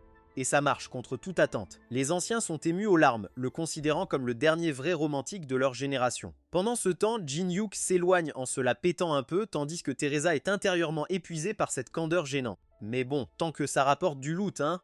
Sur le balcon, notre gars et la sainte repèrent leur butin. Le pacte de pierre repose dans un sarcophage, mais protégé derrière une barrière rouge lumineuse. Teresa se tourne vers son porteur perso et demande comment casser ce truc. Avant la réponse, une alerte système fait irruption. Le maître du hall des dépravés les observe officiellement. Jin-Hyuk passe la main sur son menton, notant que ce boss ne s'est jamais intéressé aux joueurs auparavant. Il déclare avec arrogance que le grand méchant doit reconnaître sa grandeur. Teresa, elle, sue à grosses gouttes devant tant de confiance infondée. Secouant son ego, elle demande s'il se souvient encore comment nettoyer cet endroit. Jin-Hyuk hoche la tête, confiant qu'il sait exactement quoi faire. Teresa puise sa détermination et se prépare à le suivre. En bas, la horde de morts-vivants attend comme un goûter. Sans hésiter, la sainte saute du balcon, épée dégainée. Elle atterrit en héroïne parfaite au milieu de la foule, prête à attirer toute l'attention. Teresa active sa chanson de bataille niveau 5, boostant toutes ses stats pour 10 minutes. La sainte est à fond. Notre gars lui file le job le plus simple, servir d'appât et attirer toute la haine. Elle plonge dans le tas, tranche les morts vivants et s'assure que chaque squelette la regarde bien. Mais elle ne s'arrête pas là. Elle enchaîne avec son renforcement sacré niveau 5. Elle s'envole d'une lumière sainte aveuglante. Elle éblouit complètement la horde morte vivante et les déchire comme du papier mouillé. Teresa lâche une bombe divine totale. Elle déchaîne une vague de puissance sacrée qui met la horde en déroute. Jin-Hyuk profite du chaos pour avancer. Il saute littéralement sur un crâne pour sauter la foule. Avec Teresa qui attire tous les coups, il peut passer sans se prendre de coups indésirables. Mais le calme ne dure pas. Une vague d'énergie sombre envahit la pièce. Le boss caché des ruines débarque enfin à la fête. C'est le Lich d'élite. Avant que Jin-Hyuk puisse dire bonjour, un gigantesque Dullahan blindé balance une épée flamboyante bleue vers sa nuque. Il esquive de justesse. Ce monstre sans tête n'a rien à faire dans cette zone. Jin-Hyuk comprend que la présence de la sainte a complètement chamboulé les schémas d'attaque du donjon. Il doit rester sur ses gardes, et ça ne va pas aller en s'arrangeant. Le Lich d'élite commence à charger son éclair noir signature. Ce sort mortel peut instantanément vaporiser un Dullahan et faire fondre même les joueurs expérimentés. Le boss squelettique lève son bâton et libère une énorme onde de choc d'énergie noire qui frappe Jin-Hyuk en plein dans la zone d'explosion. Notre gars canalise son énergie sombre et pulvérise complètement la barrière rougeoyant rouge. Le système intervient pour confirmer que le bouclier magique de niveau 5 est officiellement en poussière. Il ne perd pas une seconde. Il glisse juste à côté d'un gardien blindé massif et le découpe en morceaux avant qu'il ait le temps de balancer ses énormes poings enflammés. Le feu bleu s'éteint instantanément. Les gros lourds hors de combat, il se concentre sur le plat principal. Il lance un sourire arrogant au boss caché. Pendant ce temps, le chevalier blond joue les leurs et se bat pour sa vie contre la horde de morts vivants. Le grand squelette méchant réalise soudain qu'il est complètement seul et commence à transpirer à grosses gouttes. Notre gars fixe ce fric osseux et écrase sa tête d'un coup de chaussure vernissée comme une canette vide jetée à la poubelle. Mais avant de rafler le butin facile, une voix familière résonne. Un type en trench sort de l'ombre avec une épée à la main. Il prétendait savoir que notre gars viendrait ici. Mais juste au moment où il dégage le chemin, un ancien stalker surgit des ténèbres. C'est son rival obsédé de toujours, Chon Yu-sung, qui pointe sa lame avec un style digne d'un ado rebelle. Il est prêt pour une réunion dramatique, s'attendant à ce que notre gars se rappelle leurs 100 duels épiques. Mais Jin-Hyuk le regarde vide et sort la phrase la plus irrespectueuse possible. Il demande qui c'est. L'audace pure fait trembler la veine du sein de l'épée au cou. En face du mec qui vient de gâcher sa run, Jin-Hyuk ne sourcille même pas. Au lieu de ça, il active tranquillement son île de vérité de rang SS, annulant complètement l'écart de niveau pour espionner la fenêtre de stats privée de l'intrus. Il s'avère que ce roi du drama est un épéiste niveau 29 avec la capacité unique champ des épées. Et les conditions de copie sont diaboliquement toxiques. Jin-Hyuk doit juste briser l'immense ego du gars en le battant avec son épée adorée. À propos d'épée, Jin-Hyuk repère l'arme en question, la légendaire épée Shanlong, la même qui a mystérieusement disparu du musée national de Corée. En connectant les points, il comprend enfin. À l'époque où la tour n'était qu'un jeu VR, il y avait ce acharné qui avait perdu contre Jin Hyuk une fois et l'avait stalké sur tout le serveur, réclamant des revanches sans arrêt. Le saint de l'épée est furieux que son rival éternel ne l'ait pas reconnu, surtout maintenant que le jeu est réel. Pendant ce temps, Jin Hyuk se prend la tête en grognant, réalisant que son fan numéro 1, un vrai psychopathe, revient l'embêter en haute définition. Yu Sung serre son épée volée et déclare que puisque tout repart de zéro, il refuse de se faire marcher dessus à nouveau. Jin Hyuk sourit en coin, avertissant son stalker que s'il veut vraiment en découdre, il ne va pas faire de cadeau. Mais avant qu'ils s'affrontent, Teresa déboule comme un train sacré. Yu Sung claque la langue, clairement pas dans l'ambiance pour une roue de secours. Pour garder son duel de rêve intact, il déclenche sa compétence de niveau 5, sélection du champ de bataille. Il plante son épée dans le sol pour isoler l'arène. Une énorme onde de choc se déclenche, érigeant une barrière impénétrable qui bloque totalement la sainte. Jin Hyuk tapote tranquillement la vitre magique. Il envoie une petite orbe sombre et dit à sa portière préférée qu'il la récupérera plus tard. Avec Teresa bloquée dehors, notre gars est officiellement enfermé en 1 contre 1 avec son rival le plus obsédé. Le Stalker pose une attitude et active sa compétence one-on-one de niveau 5. Celle-ci lui donne un boost de 10% en stats, tout en infligeant un nerf de 10% à notre gars. Avec le malus de l'arène, ça s'annonce pas brillant, mais c'est exactement ce qu'il lui faut. Le système détecte cet énorme désavantage et déclenche la condition spéciale de sa fusion. Cette petite faille modifie complètement les conditions de copie, lui permettant de choper la capacité tout de suite. Il tend la main et copie instantanément le champ des épées rang S. Cette merveille augmente sa compréhension de l'épée de 200% et force son corps à suivre les trajectoires d'attaque les plus efficaces. Le système range soigneusement ce nouveau trésor dans la mémoire du monde. Pendant ce temps, le saint de l'épée pète un câble d'être ignoré et fonce pour un coup. Jin Hyuk part facilement sa pluie de coups avec un simple poignard basique. Il affiche un sourire rassuré, notant que ce niveau d'épée lui suffit largement pour l'instant. Mais Yu Sung ne prend pas cette insulte à la légère. Furieux que notre gars le prenne pour un échauffement, il active son énergie d'épée chassant l'âme de niveau 6 et déchaîne une immense onde de choc qui fissure le sol. Jin Hyuk comprend vite que sa lame fragile va se briser comme un brindille face à cette énergie d'épée. Que fait un pro gamer dans ce genre de situation? Il décide de forger un meilleur outil sur le champ, sortant la pilule d'âme démoniaque. En activant sa fusion Overrank, il fusionne la pilule avec le champ des épées fraîchement copié. La fusion intense envoie une onde aveuglante dans l'arène. Quand la poussière retombe, le système annonce une bonne nouvelle. Jin Hyuk vient de débloquer la capacité unique rang SS Tombeau des épées. Le système confirme sa nouvelle capacité rang SS Brillante Tombeau des épées. Ce pouvoir cassé booste sa compréhension de l'épée de 500% et maximise ses sens physiques. Il l'active immédiatement avec Chevalier de la Lune Noire, mais son mana actuel est bien trop faible pour gérer la puissance complète de ce combo. Son bras se gonfle de veines noires alors qu'il réalise qu'il n'utilise même pas un dixième du potentiel réel de la compétence. Mais cette petite fraction suffit à paralyser complètement le saint de l'épée. Le type fixe, l'aura écrasante de notre gars, est perd pied. Il ne comprend pas pourquoi il perd encore alors qu'il bénéficie de tous les avantages.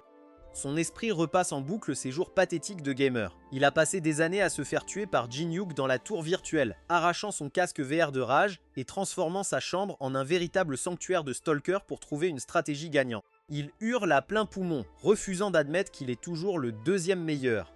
En pleine crise, il lâche une gigantesque vague d'énergie bleue. Notre gars ne bronche pas. Son œil brille de cette lumière violette caractéristique et d'un simple coup de poignard vers le haut, il brise l'attaque massive comme du verre fragile. Le saint de l'épée est complètement sidéré que son attaque ultime ait été écartée comme un moustique agaçant. Mais notre gars disparaît derrière lui, balançant au passage qu'il a passé des années à combattre un boss bien plus rapide et fort que ce roi du drame. Le gamer passe à l'attaque, assénant des coups puissants avec son poignard sombre. Son stalker tente de bloquer, complètement dépassé. D'un dernier coup humiliant, notre gars désarme le saint de l'épée, envoyant sa précieuse arme voler à travers la pièce. Debout au-dessus de son rival vaincu, il sourit en notant qu'il a perdu le compte de ses victoires. L'épéiste est totalement brisé. Il tombe à genoux et implore la mort, confirmant sa 138e défaite consécutive. Mais au lieu de l'achever, notre gars lance un sourire malicieux et lui promet une 139e raclée dans le futur. Il explique que la tour est un hachoir à viande où même les top joueurs se font broyer, donc l'humanité a besoin de boucliers humains solides comme lui pour survivre. Tendant la main à son rival perplexe, le gamer joue le héros noble, mais en réalité il fait juste ses calculs sur le cooldown de copie de compétences, sachant qu'il pourra farmer ce type pour une autre compétence S dans exactement 60 jours. Jin-Hyuk réalise qu'il vient de sécuriser une banque de compétences ambulantes. Puisqu'il ne peut copier une compétence de la même personne que tous les 60 jours, il serre la main de l'épéiste, activant sa compétence communion pour verrouiller son nouvel animal de ferme préféré. Yu-Sung lance le classique discours de méchant sur une revanche prochaine, tandis que sa barrière d'isolation se désactive enfin. Avant de partir, le roi du drame demande le vrai nom de notre gars. Thérèse arrive en courant et le balance accidentellement, mais Yu-Sung refuse cette familiarité. Il décide alors d'utiliser l'ancien pseudonyme gaming de Jin-Hyuk. Jin-Hyuk panique complètement, le suppliant de ne pas le dire à voix haute, mais le mal est fait. Thérèse attrape la fin de ce nom embarrassant, laissant le conquérant solo masqué complètement mortifié. Le groupe de raid pense avoir nettoyé la zone. Ils ont tout faux. L'éclaireur capuchonné vérifie ses radars magiques et repère un énorme point rouge fonçant droit sur leur position. La panique s'installe immédiatement. Le sol tremble violemment. Les aventuriers se dispersent alors qu'un colossal golem de fer entre en scène. Cette énorme créature métallique n'est clairement pas sur la carte standard du donjon. Mais le golem n'est que le sous-chef. Sur son dos se tient un type pâle aux oreilles pointues, en costume sur mesure. Il descend tranquillement en flottant, dégoulinant d'arrogance pure. Le groupe comprend tout de suite qu'ils ont en face d'eux un vampire de haut rang. Il affiche un sourire carnassier et se présente comme un progéniteur des sang-froids. Les humains terrifiés pointent leurs épées vers son cou et exigent des explications. Totalement indifférent à cet accueil impoli, le vampire annonce calmement qu'il est là pour leur faire une petite proposition. Le buveur de sang pâle pose une question simple à choix multiples aux aventuriers piégés. Se rendre tranquillement ou se faire traîner après qu'il ait transformé la moitié de l'équipe en casse-croûte de midi. Il déclenche sa compétence festin de sang. Le sol explose en une véritable geyser de tripes. Le capitaine terrifié réalise que son équipe est complètement dépassée. Pendant ce temps, dans les ruines, notre gars Jin-Hyuk récolte les fruits de sa dernière victoire. Il s'installe confortablement et laisse Theresa exercer sa magie sacrée. Elle active la décodification sacrée pour purifier cette larme gelée de rang SSS. D'habitude, ce cristal met une éternité à se dissoudre en toute sécurité. Mais avec une sainte de poche qui s'occupe du gros du travail, Jin-Hyuk avale d'un coup 12 points de magie gratuits. Il lui lance un pouce levé et déclare la mission accomplie. Mais la pause est de courte durée. Une fenêtre système bleue et lumineuse apparaît juste devant Theresa. Le propriétaire du hall vient de lui envoyer une invitation très personnelle. Soudain, la sainte reçoit une nouvelle invite système brillante. Le boss du donjon la convie personnellement à la salle la plus secrète. Le hic, tout le groupe de raid est pris en otage et le boss les tient en rançon. Son instinct de paladin s'emballe immédiatement, elle doit les sauver. Mais elle n'est pas folle.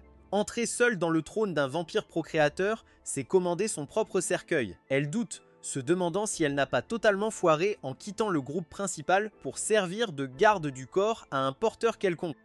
C'est alors que surgit le saint de l'épée, qui remballe son ego en miettes pour partir. Il dit à la sainte que si elle cherche un miracle, seul notre gars peut l'aider. Bon, il le qualifie de crevard égoïste et sans honneur qui a oublié leur vieille rivalité épique, mais bon, une recommandation brillante reste une recommandation. Notre gars assure sans pression qu'il est la seule personne vivante capable de terrasser le procréateur là, tout de suite. La sainte est abasourdie une seconde, puis sourit soulagée et le remercie. Lui propose aussitôt un contrat de groupe. Le porteur la prévient que ses tarifs sont salés et qu'elle risque la faillite, mais elle s'en fiche royalement. Elle lui promet toutes ses pièces s'il l'aide à sauver son équipe. Voyant sa détermination inébranlable, il sourit en coin et scelle le deal à coups de poing. Le système confirme la quête et endort tous les monstres du donjon. Les deux arrivent devant une immense porte violette étincelante, dégagent une magie étouffante. La sainte commence à sueur à grosses gouttes sous cette pression, mais notre gars lui demande de se détendre, il savait déjà que le boss serait un sacré client. Avant d'entrer, notre gars pose une règle absolue. Il dit à la sainte que la force brute ne gagne pas les batailles et exige une confiance totale. Avec sa vie en jeu, Theresa jure de le suivre. Ils avancent dans la grande salle, foulant le tapis rouge sang comme s'ils étaient chez eux. Les malfrats capucins et des suceurs de sang haut placés les observent depuis les balcons, mais notre gars ne cligne pas des yeux. Au bout de la salle, scène principale, la procréatrice en personne, Alice von Ataraxia. Elle est affalée sur un trône fait de crânes, râlant qu'ils ont mis une éternité à arriver. Jin-Hyuk va droit au but. Où est le reste du raid? Alice sourit et claque des doigts, désactivant instantanément son sort de coupure dimensionnelle. L'illusion tombe, révélant toute la force d'attaque ligotée, bâillonnée et bandée au centre. Et juste devant la pile d'otages se trouvent Park et Jin, la cible favorite de Jin-Hyuk pour les coups. Alice fixe notre gars, ignorant totalement les otages.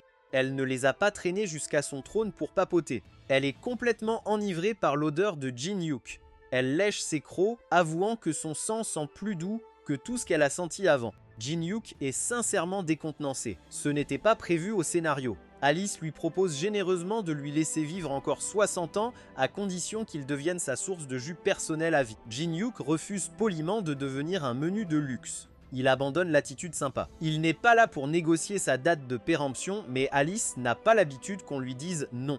Ses yeux brillent rouges, tandis que son aura sombre explose, clair que le consentement n'a jamais fait partie du deal. Notre gars avance vers la vampire procréatrice Alice von Ataraxia. Elle a les otages et réclame son sang d'une douceur unique. La sainte panique un peu, mais le gamer arrive sans stress jusqu'au trône.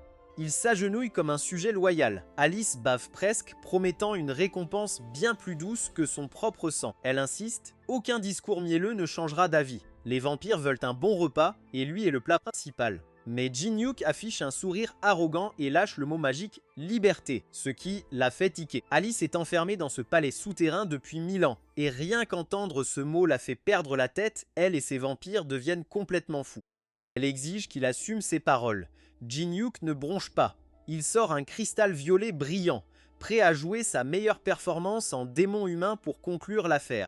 Il écrase un cristal violet sur son visage, laissant une marque déchiquetée sinistre sur sa peau. Il est officiellement déguisé en démon humain. Ces gars sont une bande d'edgelords notoires qui ont rejeté leur humanité pour embêter d'autres grimpeurs et faire équipe avec les monstres de la tour. La reine vampire semble intriguée quand le gars masqué prétend que ses potes sombres lui ont expliqué comment contourner la barrière rouge géante des ruines. La blonde sainte est complètement perdue, se demandant pourquoi son porteur agit soudain comme un super vilain. Pendant ce temps, les suceurs de sang capucins transpirent à grosses gouttes à cause de la mention du mystérieux temple. Le costard s'avance, confiant, et demande la confiance de la reine. Mais la suceuse de sang pieds nus ne se laisse pas avoir par son baratin. Elle déclare que tout le monde peut faire des promesses en l'air et invoque une pluie-messe massive de lances de sang de haut niveau pour tester sa résistance. Alice cible notre gars. Elle déplore le gâchis de son sang doux avant de lâcher une avalanche de lances cramoisies. Jin-Hyuk reste immobile, complètement impassible. Mais avant qu'il ne bouge le petit doigt, Teresa se jette devant lui. Elle active son renforcement sacré niveau 5 et son bouclier sacré. Une énorme croix dorée jaillit du sol, encaissant les lances de sang tandis que la sainte serre les dents, jurant de tenir le front avec sa puissance divine. Alice rit de cet effort. Pour elle, c'est même pas l'échauffement, mais cette lumière sainte, elle lui donne la nausée. Dégoûtée par cette énergie divine, la procréatrice décide d'en finir, déclenchant une énorme explosion de sang non classé. Les sbires d'Alice sont complètement sidérés par l'audace de cet humain. La procréatrice elle-même reste sceptique. Elle ordonne à son fidèle Bélis d'exécuter notre gars au moindre faux pas. Mais honnêtement, elle est un peu curieuse. Sans autre échappatoire à sa punition millénaire, la reine vampire descend les marches et pose ses talons de créateur sur le cercle magique. Elle tend la main, cherchant une dernière promesse Pinky qu'elle ne se fait pas avoir. Jin-Hyuk jure qu'elle ne regrettera rien, déclenchant aussitôt son sort de communion niveau 1 pour lui balancer une dose massive de sérotonine artificielle. Les doutes fondent pour laisser place à un sourire crochu. Le consentement acquis, la bague de Bram s'illumine. Le système verrouille la cible et la forme physique d'Alice se dissout en pure énergie d'âme aspirée dans l'anneau doré. Elle s'attend à une prison étroite et étouffante. Mais honnêtement, l'intérieur de la bague est un véritable palace 5 étoiles. Jin-Hyuk récupère le bijou, s'assurant officiellement une reine vampire de poche. Avec la reine vampire en sécurité dans sa nouvelle maison bijou, notre gars ne perd pas une seconde. Il déclenche aussitôt la compétence unique de Teresa, bénédiction de l'étoile. Le sort surpuissant lui redonne vie juste avant le dernier souffle. Jin-Hyuk affiche un sourire malicieux et accueille sa bouclier humain préféré à la vie, exploitant à fond ce cooldown de résurrection. Bon, elle a encore une énorme blessure qui saigne à la poitrine là où il l'a littéralement transpercée il y a 1 minute, mais Teresa lui adresse un sourire crispé. Et un peu de trahison amicale, ça fait partie du plan de maître. Fraîchement ressuscitée après son exécution simulée, Teresa saigne, mais elle est bien vivante. Notre gars brûle tranquillement sa rune lettre, disant à la sainte qu'ils pourront garder la session questions-réponses pour plus tard. Ils ont encore de la visite. Bellis, le fidèle serviteur d'Alice, est furieux de la trahison. Il hurle sur ces humains idiots et déclenche une gigantesque vague de sang niveau 13, envoyant un tsunami d'énergie rouge déferler sur eux. Jin-Hyuk ne cligne pas des yeux. Il allume son élément feu niveau 5 et affronte la vague de sang de front. Il fend la marée cramoisie avec un brasier déchaîné. Tandis que le vampire est distrait, Jin-Hyuk ordonne à Teresa de sécuriser les otages ligotés. Elle active aussitôt son signe de croix, pulvérisant les liens des captifs. Un chevalier random arrive enfin pour jouer le héros, mais notre gars est déjà en mode one-man show contre les capucins masqués. Le sbire aux oreilles pointues est bouche bée qu'un simple humain résiste à sa magie, mais la menace masquée explique calmement que son feu est le contre parfait, sortant son poignard violet pour finir le travail. Activant sa tombe d'épée rang SS, il fait appel à l'esprit combatif de l'elfe sombre. Le sbire abandonne les sorts pour un bon vieux corps à corps, fonçant pour un clash à toute vitesse. Le retardataire de la soirée reste bouche bée tandis que la poussière retombe. Toute la bande est anéantie et la sainte soi-disant morte est allongée par terre, totalement indemne. Comprenant le délire de l'identité secrète, elle fait l'ignorante pour son compagnon de guilde. Tandis que notre gars déambule tranquillement parmi le carnage, elle lui lance un sourire et avoue que se faire poignarder à mort, ce n'est pas une partie de plaisir. Mais bon, une victoire reste une victoire. La blonde sainte ouvre les yeux, verse une larme de soulagement pur et offre un sourire chaleureux au gars masqué. Juste au bon moment, le système se déclenche. En sauvant sa vie, notre gars copie avec succès sa compétence unique de rang SS. La bénédiction de l'étoile s'imprime dans sa mémoire du monde. Cette compétence cassée lui confère un pouvoir divin et un véritable laissez-passer de la mort. Le chevalier lui donne un coup de poing taquin dans la poitrine. Elle est juste soulagée qu'ils aient survécu à cette folie. Notre garçon vérifie 2 fois sa toute nouvelle interface brillante. Puis il indique l'hôtel et propose d'emporter les artefacts divins pour enfin fuir cette ruine flippante.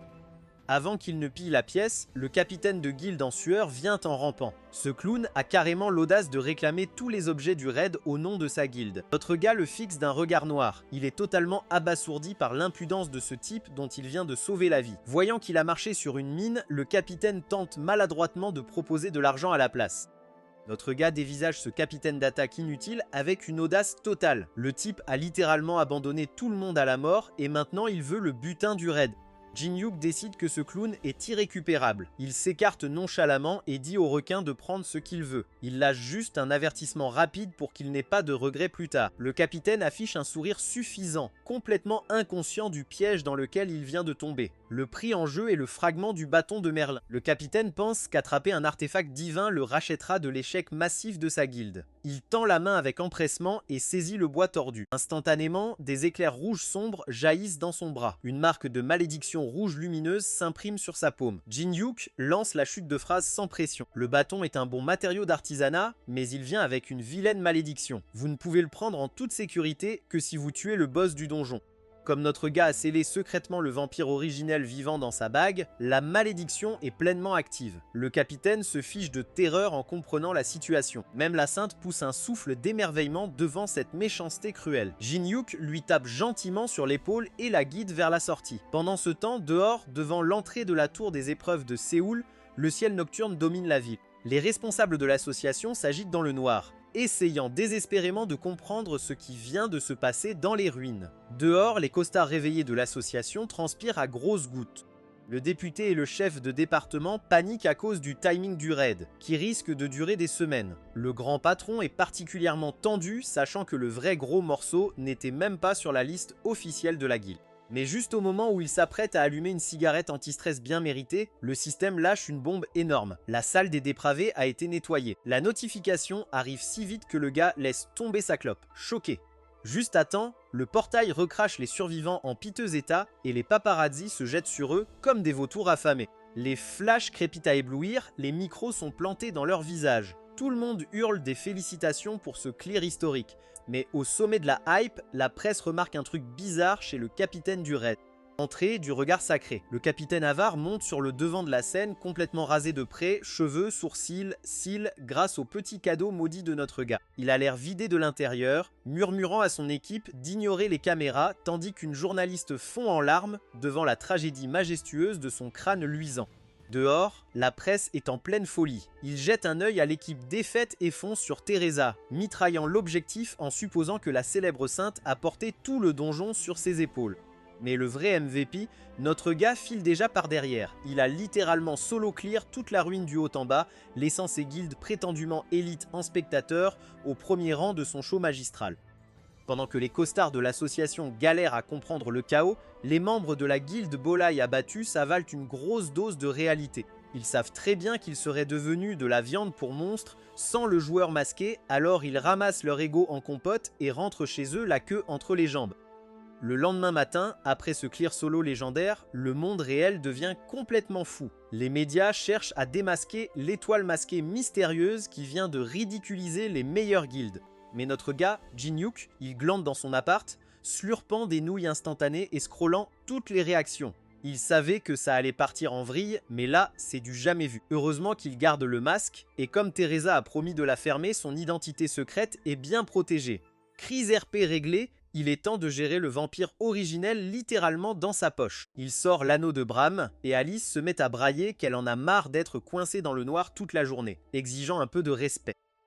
Jinhyuk affiche un sourire de méchant et commence à faire tournoyer la chaîne comme une hélice d'hélicoptère. La vampire antique hurle en étant balancée dans une centrifugeuse à haute vitesse, le menaçant de rancune éternelle s'il s'arrête. Et notre gars se fiche des histoires de politique vampirique. Il se prépare pour le round 2, prêt à la faire tourner jusqu'à ce qu'elle vomisse. Pour soigner sa rancune, il transforme sa prison d'âme en un véritable Beyblade. Il fait tourner l'anneau à Mach 10 jusqu'à ce que la vieille génitrice supplie pardon et tente de ne pas gerber. Satisfait de sa séance de torture, Jinhyuk injecte un peu de mana dans le bijou et la sort. Alice se met immédiatement dans une pose menaçante et jure de rendre sa honte 1000 fois. Le seul hic, elle a la taille d'une lampe de bureau pour l'instant. La mini suceuse de sang perd complètement la tête. Jinhyuk explique calmement qu'il n'a matérialisé qu'une infime fraction de son âme scellée. Elle est officiellement une monstrueuse miniature de poche. Elle ne peut même pas accéder à 1% de son vrai pouvoir, mais il admet qu'elle a quand même plus de puissance qu'un vampire lambda. Alice s'effondre par terre en pleurnichant comme un enfant pour sa condition minable. Jinhyuk lui ordonne de sécher ses larmes et d'écouter. Il rappelle que ses promesses dans les ruines n'étaient pas que du vent. Si elle se tient tranquille et coopère, il l'aidera personnellement à massacrer les traîtres qui l'ont enfermée et la remettre au sommet de la chaîne alimentaire vampirique. Notre gars regarde la vampire miniature et lui propose un marché en or. Si elle joue le jeu et l'aide, il promet de tuer tous ceux qui l'ont trahi et de la remettre sur le trône familial. Pendant ce temps, son alter ego masqué fait un carton sur internet, les forums sont en pleine ébullition à cause des vidéos fuitées du raid. Les spectateurs bavent devant son mélange parfait de magie de feu et d'escrime. Le fait que la célèbre sainte joue quasiment les pom-pom girls pour lui fait exploser la hype. Dans la vraie vie, notre gars regarde son téléphone devant un gratte-ciel immense. Il a toujours entendu dire que les guildes de top niveau croulaient sous le fric. En voyant cet emplacement de luxe, les rumeurs sont définitivement vraies. Normalement, il s'en fiche complètement si une guilde est corrompue ou garde tous les bons donjons, mais la guilde Corbeau Noir a tenté de le tuer, donc pas question de passer l'éponge. Il écrase un cristal violet dans sa main et crée un énorme cratère sur leur superbe allée d'entrée. Tandis que les agents de sécurité en costard restent bouche bée, il allume une boule de feu flamboyante. Il est là pour réduire toute leur opération en cendres. Tout en haut, le chef de guilde passe un après-midi horrible. Il se masse les tempes en insultant ses sbires inutiles pour avoir foiré l'assassinat dès le départ. À l'intérieur du QG du Corbeau Noir, le patron colérique fait une crise monumentale. Il est en train de balancer des coups de pied à son subordonné qui a raté une mission d'infiltration et réveillé les gardiens à la place. Il hurle que leur réputation est désormais au fond du trou parce qu'ils n'ont pas su mettre une raclée à un nubie arrogant. Mais avant qu'il termine sa lamentation, la porte du bureau explose vers l'intérieur, envoyant ses deux gardes du corps valser au sol. Sortant de la fumée avec un masque sombre menaçant et une boule de feu à la main, notre gars demande calmement s'il parle bien au boss. Le patron panique et ordonne de l'attraper. Voyant une chance de se racheter, le subordonné déchu saute en avant avec un poignard, se motivant pour un comeback épique. Mais notre gars ne sourcille même pas. Il repousse le type d'un simple doigt, qui s'écrase face contre étagère comme une poupée de chiffon jetée.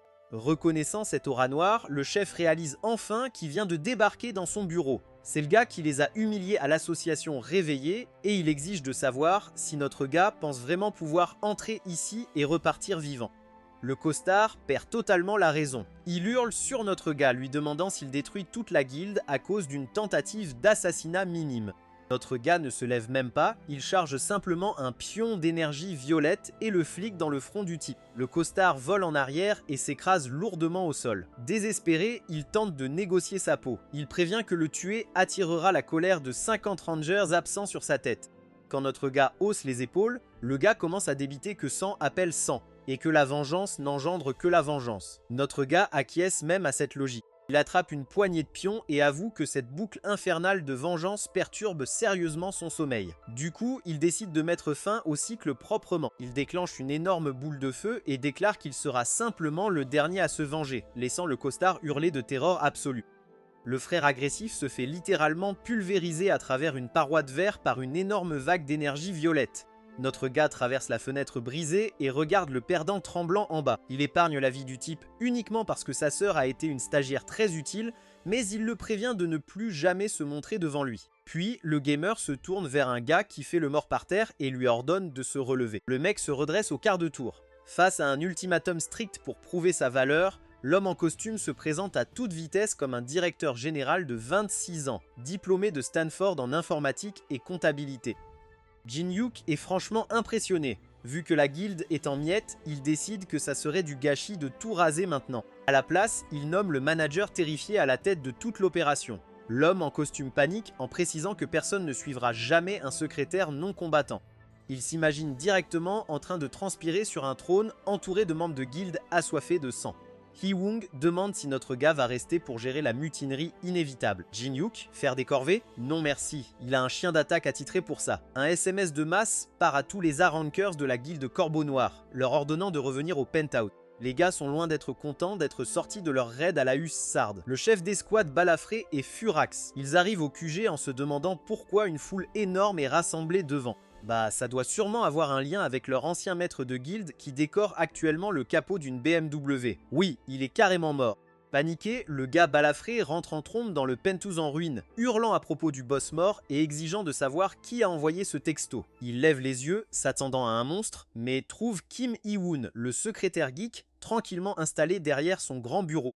Au Penthouse, les derniers gros bras A-Rank de la guilde Corbeau Noir sont en pleine crise. Ils détruisent tout au bureau avec leur pouvoir et attrapent le nouveau chef Pantin par le col, voulant savoir qui a tué leur boss et l'a laissé sur le capot. En sueur, le type terrifié bredouille quelque chose à propos de nouveaux consignes qui viennent d'arriver quand une petite fille aux cheveux blancs entre dans la pièce. Alice soupire, complètement agacée de devoir gérer elle-même cette racaille restante. Le vaurien aux cheveux ondulés la regarde et fait la pire erreur possible. Il traite l'ancienne vampire ancestrale d'enfant. Alice se fige, ses yeux deviennent rouges étincelants. Elle prend ce manque de respect tellement à cœur qu'elle explose sa magie et fait sauter tout le dernier étage du gratte-ciel dans une énorme explosion enflammée. Dans la rue, les civils paniquent pendant que Jin-Hyuk admire ce feu d'artifice et se tape le front violemment. Parlons d'une prise de contrôle discrète et silencieuse, mais son mal de tête est interrompu par une notification texto de l'association Éveilleux. 2 mois se sont écoulés depuis que la tour des épreuves est apparue dans la réalité et il est enfin temps pour notre gars de s'enregistrer officiellement, déclarer son faux rang F et démarrer son Monopoly grandiose. 2 mois passent à toute vitesse et le monde s'adapte vite à cette nouvelle réalité folle. Cristaux magiques et potions sont les nouveaux trésors sur le marché. Mais la plus grosse histoire qui fait vibrer les ondes, c'est ce joueur mystérieux masqué. Les médias perdent la tête devant cette brute qui a solo nettoyé une ruine qu'une armée d'élite entière n'a même pas pu érafler. Notre héros regarde l'émission avec un sourire en coin. Son identité secrète est parfaitement protégée. Seules 2 personnes connaissent la vérité, le chef portier sauvé et la blonde sainte, tous deux fermés comme des huîtres. Reprenant son masque de bois carbonisé, il se rend compte que cette double identité est l'ultime cheat code. Jouer le mystérieux colosse facilite tellement les déplacements dans l'ombre. Il se dirige vers le gigantesque siège de l'association Éveillé. La scène est prête, tous les éléments en place. Il est enfin temps de dominer totalement tout ce que la tour a à offrir. Notre gars commence à en avoir ras-le-bol du caractère explosif de sa jeune vampire interne, mais il a quand même besoin d'un soutien de poche pour sa prochaine session de grind. Faisant ses adieux à la gestion de la guilde qu'il vient d'acquérir, il traîne la vieille vampire grincheuse pour une petite virée. Avec les étages supérieurs verrouillés plus serrés qu'une sortie de sneakers hypés et les grosses guildes qui bloquent l'accès, Les terrains de chasse publics sont vides à sec, mais notre menace masquée n'a pas l'intention de faire la queue pour des miettes. Il fait un détour touristique au lac de la Lune au premier étage, un coin paisible et magnifique que personne ne fréquente plus, vous savez, apocalypse imminente et tout ça. Ignorant les inquiétudes légitimes de sa compagne sur les chaussettes mouillées, il s'avance dans l'eau scintillante. Il dépasse la déco stylée jusqu'à repérer sa cible. Une statue de carpe cachant un objectif secret. Beaucoup de joueurs ignorants ont remarqué la rainure mystérieuse sur la tête de cette statue, pensant que c'était juste un bouton basique. Mais si c'était aussi simple, le butin aurait été raflé depuis longtemps. En entrant dans le sous-sol caché, notre gars active immédiatement le pouvoir divin copié pour lancer un second dégel de la larme gelée. Une nouvelle vague d'aura bleue le submerge, tandis que sa réserve de mana reçoit un gros boost, laissant le cristal en cooldown 24 heures. Avec ses réserves de mana au top, garder sa vampire de poche matérialisée devient un jeu d'enfant. Mais la voir déclenche une pensée folle.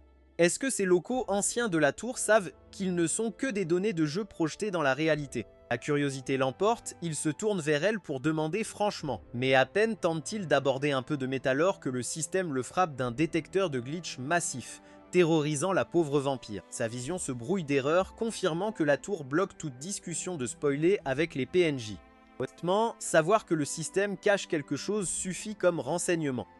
Son petit plongeon dans le lore est brutalement interrompu quand une énorme griffe rouge surgit de l'ombre derrière sa compagne ailée. Notre gars ne cligne même pas, il fait jaillir un point de flamme, prêt à griller ce qui vient d'interrompre leur chat privé. Une énorme nuée de scarabées géants niveau 25 inonde la caverne. La vampire ancestrale est dégoûtée par ces énormes insectes, mais notre gars tient bon, prêt à en découdre. Il active sur le champ son don copié bénédiction des étoiles. Un pilier de lumière sainte aveuglant s'abat sur la nuée. Cette frappe divine écrase instantanément les défenses physiques des scarabées de 30%. Il ordonne alors à sa vampire d'assumer le contrôle du groupe. Elle refuse hautement de combattre de simples insectes, mais un rapide flash de sa bague de contrôle la fait changer d'avis. Elle plonge à contre-cœur dans la mêlée et déclenche son pouvoir de lien sanglant, enserrant les bêtes géantes dans des tentacules cramoisis épaisses. Avec la nuée bien affaiblie et immobilisée, notre gars sort son poignard violet brillant avec un sourire diabolique. Son statut de faille cachée se déclenche automatiquement. Cela efface totalement l'écart de niveau gigantesque entre lui et les monstres, préparant le terrain pour un massacre total. Notre gars déchire littéralement ses blattes géantes. Avec cet écart comblé par son statut, chaque coup de lame est un massacre assuré, et le système l'assomme de notifications de montée de niveau. Après avoir longtemps retenu son niveau pour ses cascades de dingue, Jinhyuk avoue qu'il était assez stressé. Et maintenant, il se lâche enfin. Il active sa compétence tombe des épées et la caverne explose en éclairs pourpres, lames d'ombre partout. Notre héros a l'air carrément sauvage. Ses yeux brillent alors qu'il prie presque pour que la nuée continue à se jeter dans son hachoir. Pendant ce temps, dans le monde réel, l'ambiance est nettement moins folle. Dans une salle de conférence guindée, les meilleurs joueurs tiennent une réunion d'urgence très déprimante. Le représentant de la guilde Titan annonce les chiffres sombres. Leur 8e raid massif au 4e étage a totalement échoué, avec à peine des survivants. Et ce n'est pas que le 4e étage. Le 3e aussi est un cauchemar, surpeuplé d'une armée littérale de 100 000 statues en terre cuite. Le représentant de la guilde Yunghwa tape du poing sur la table, perdant complètement la tête en essayant d'imaginer comment percer une telle horde même avec leurs meilleurs artefacts divins. En plein milieu de ce face-à-face tendu, une notification système casse totalement l'ambiance. Teresa reçoit un appel vidéo aléatoire. Elle accepte et bam, c'est notre gars Jinhyuk. Il prend des nouvelles comme si c'était un FaceTime avec sa mère, style check-up rapide. Mais il sent vite que quelque chose cloche. Teresa tient littéralement l'écran comme un bouclier anti-émeute, tandis qu'un vieux nécromancien démoniaque la fixe. Le vieil homme exige que l'appelant sorte de son écran, le système transforme la conversation privée en conférence collective, et Teresa accepte sans hésiter. L'écran s'agrandit et toute la salle des chefs de guilde d'élite assiste en direct à la venue de l'homme, le mythe, la légende, inconnu. Le rookie surpuissant qui a solo nettoyé la ruine du premier étage létoise maintenant. Ces joueurs d'élite s'arrachent les cheveux pour le recruter. Et voilà qu'ils débarquent littéralement dans leur salon. On les entendrait presque baver d'excitation. Même le nécromancien démoniaque affiche un sourire malsain, avouant avoir entendu parler du conquérant masqué. Le vieux à capuche tente de montrer son armée de morts vivants. Il demande si notre gars pense vraiment pouvoir gérer un raid de boss massif. Jinhyuk rigole juste. Il demande au vieux s'il compte sérieusement nettoyer l'étage avec un jouet en plastique. Le nécromancien bredouille, choqué, tandis que Jin-Hyuk lâche la bombe tranquillement. Sa soi-disant baguette de cupidité est une énorme contrefaçon. Jin-Hyuk démonte entièrement tout le matos du type. Il énumère les matériaux discount utilisés pour fabriquer la bonne blague. Un cœur de saint et une tenue de prison imbibée d'huile sacrée ne font pas une arme légendaire. Il précise que le vrai bâton a un énorme joyau rouge sous le crâne. En plus, impossible de forger le véritable objet avec seulement les ressources des 3 premiers étages. Notre gars ne s'arrête pas là. Il dézingue la qualité médiocre des squelettes invoqués. Il dit que ces coquilles d'os fragiles ne tiendraient pas une demi-journée face au boss. Il révèle le vrai plan du nécromancien. Le vieux bluffeur voulait juste semer le chaos, remplir ses poches, puis abandonner les leaders de guilde. Pris la main dans le sac, le vieux lâche le masque. Il affiche un sourire malsain et décide de filer. Il disparaît en nuage de fumée magique violette. Il balance une menace bidon, promettant qu'ils vont regretter d'avoir refusé son offre. Il jure de continuer à les surveiller en disparaissant, laissant l'équipe bouche bée. Le faux bâton démasqué, l'armée de squelettes du boss Puff dans un nuage violet, tandis que le représentant de la guilde transpire à grosses gouttes. Ils sont revenus à 0 face à un boss géant sans solution. Mais notre gars Jin-Hyuk va pas laisser passer une crise pareille. Toujours mystérieux, il balance une dernière cartouche. Il va affronter le boss en solo, sans salir leurs mains de démon, et ils auront leur récompense. Les chefs de guilde se mettent à calculer rapido. Le gars en costume voit ça comme une occasion de recruter. La rouquine comprend que c'est un pari sans risque. Et le capitaine bouillant est prêt à vendre père et mère. Soudain, c'est une guerre d'enchères totale. Olympus offre un soutien illimité. Titan sort la carte bancaire et le capitaine veut même livrer son premier-né. Mais Jin-Hyuk met tout le monde KO avec une demande de Gigashad. Juste bloquer la zone pour qu'il gère en solo en paix et il ne touchera pas un centime de la récompense. La rouquine devient méfiante, personne dans cette tour ne bosse gratos. Quand elle insiste sur ses motivations, notre gars gratte son masque et lâche la meilleure punchline romantique de tous les temps, pour une coéquipière précieuse. La sainte rougit tellement qu'on pourrait y brancher une ampoule. En vrai, lui souffre intérieurement de sa propre lourdeur, mais les boss de guilde sont en extase. La blonde rougit assez pour illuminer une petite ville, et le costaud hurle sur la vraie camaraderie. C'est une leçon magistrale en manipulation. Et le meilleur, c'est qu'il enregistre tout l'appel, alors qu'un joueur normal aurait pris un acompte, lui fait du 4D chess. La valeur promo de cette vidéo est énorme. Il n'a plus qu'à couper le passage démoniaque, balancer le clip, et sa réputation va exploser. Fin d'appel, il check ses stats. Passé niveau 12 en moins d'un jour au premier étage, pas mal. Mais son instant d'autogloriole est brutalement interrompu par une colocataire minuscule et très en colère. La mini-vampire débarque en furie, l'accusant de la faire trimer comme une esclave. Notre gars lui lance son classique Gaslight, feint la peine et propose un supplément mana à bas prix pour se faire pardonner. Mais elle mord pas à l'appât des boissons énergétiques cheap. Un pauvre supplément ne suffira pas pour un support au top. Non, elle compte reprendre chaque goutte de mana à la source. Et avec ses crocs, elle va lui mordre la barre de vie façon Hulk. La petite vampire le fixe, se demandant s'il est un génie ou juste sacrément chanceux, mais lui ne bronche pas. Il active son feu niveau 4, allume un énorme socle et rassure sa compagne suceuse de sang qu'il sait exactement ce qu'il fait. La lumière dévoile un buffet d'horreur. Des insectes géants à dents acérées tapissent l'ombre. Mais le conquérant masqué n'est pas là pour écraser des bestioles. Il ignore les bestiaux et réclame que le vrai boss sorte de l'obscurité. Pile à l'heure, le dieu à tête de chacal colossal apparaît sur un trône de pierre immense. Le boss est abasourdi qu'un simple humain le reconnaisse, mais le gamer arbore son sourire arrogant habituel. Bien sûr, il sait exactement à qui il a affaire. Il est temps d'affronter Anubis, le chien légendaire du désert. Notre gars sort son mini phonographe, pose comme à Coachella. Quand la fanfare démarre, il ne fait pas que esquiver la mante géante, il la dirige. Chaque coup de ses faucilles passe à un poil. Il danse au rythme, laissant Anubis bouche bée de voir un humain transformer une exécution divine en défi TikTok. Mais le spectacle s'arrête, la pénalité d'une minute expire enfin et le système balance la meilleure nouvelle. Ses compétences sont déverrouillées. Sans hésiter, il puise dans cette douce énergie obscure et lâche son rang SS. L'attaque directe tranche l'insecte en envoyant du liquide vert partout. Anubis aboie que son guerrier régénère à bloc et va le dépasser. Mais notre gars a un sourire diabolique. Il avoue qu'il ne peut pas encore tuer ce fric régénérant, mais il peut clairement lui faire regretter d'être en vie. Fidèle à sa parole, il démonte la mante membre par membre pendant qu'elle hurle de douleur. Alice, sur le côté, est complètement scotchée. Elle savait qu'il était fort, mais le voir maltraiter un invoque divin comme un jouet confirme qu'il est le monstre parfait pour sa vengeance. Alice, toujours en retrait, est carrément hypnotisée. Voir notre gars s'amuser avec une invocation divine comme un objet finit de convaincre la vampire ancestrale qu'il est le bon pour sa vendetta. Pendant ce temps, la mante géante fuit la terreur en perdant ses fluides. Anubis hurle des gradins, ordonnant à son guerrier du jugement de se battre, mais la bestiole reste figée. Comme les invoques divines ont un ego surdimensionné, Jin-Hyuk décide que la meilleure façon de conclure ce n'est pas à l'épée, mais avec un pur manque de respect. Il s'avance, s'assoit nonchalamment sur la tête du monstre. C'est l'humiliation ultime, brisant le courage d'un guerrier qui n'avait jamais envisagé de perdre. Trop humilié pour tenir, la mante se suicide littéralement, laissant Anubis baba, et le système offre un niveau gratuit à Jin-Hyuk. Mais le vrai butin tombe du cadavre de l'insecte, un grimoire scintillant. Jin-Hyuk le chope, note que ce genre de loot premium ne tombe normalement qu'aux étages moyens et s'offre la compétence formation de glace rang A.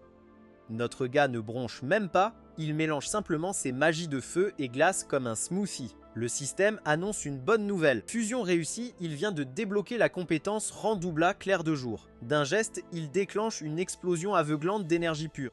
L'explosion vaporise la horde infinie d'insectes géants ainsi que leur rucher en un éclair majestueux. Le système applaudit ce succès. Notre gars a fusionné ses magies de feu et glace pour forger la compétence double à clair de jour. Il perd pas de temps pour la tester. Un flash aveuglant éclate au milieu de la meute. Niveau un clair de jour s'active, c'est un vrai feu d'artifice. De puissants faisceaux de mana compressés partent dans toutes les directions. Les guêpes géantes sont vaporisées avant même de piger ce qui leur arrive. Cette compétence anti-armée, c'est un mélange de grenades aveuglantes et de laser canon. Elle compresse le mana et le libère avec une puissance folle, en aveuglant totalement l'ennemi. Notre gars balance des rayons de soleil en pleine face comme si de rien. Dans les loges VIP, le dieu à tête de chacal comprend que son bug d'infinite insecte est en train d'être contré. Anubis décide de changer de stratégie et active le choix du sujet. Un énorme cocon doré se forme dans la ruche, 2 yeux rouges s'allument et une super guêpe géante sort en trompe du nid. Elle est verrouillée sur notre gars et fonce à toute vitesse. Anubis fait une crise monumentale, hurlant depuis son corps de pierre pour que son bug infini attaque notre héros. Mais Jin-Hyuk compte pas se faire piquer. En sautant, il jette un cube inconnu rang D, qu'il renforce à la volée avec un cocktail visqueux d'herbes gluantes, toiles d'araignée et morve d'ogre. Pas la peine de juger le mélange. Le cube gonfle et enferme une grosse partie de la meute dans une boîte impossible à fuir. En atterrissant, Jin-Hyuk remarque que même un essaim infini a un motif prévisible quand on y prête attention. Il active son feu élémentaire niveau 5 et transforme ce cube renforcé en piège électrique géant.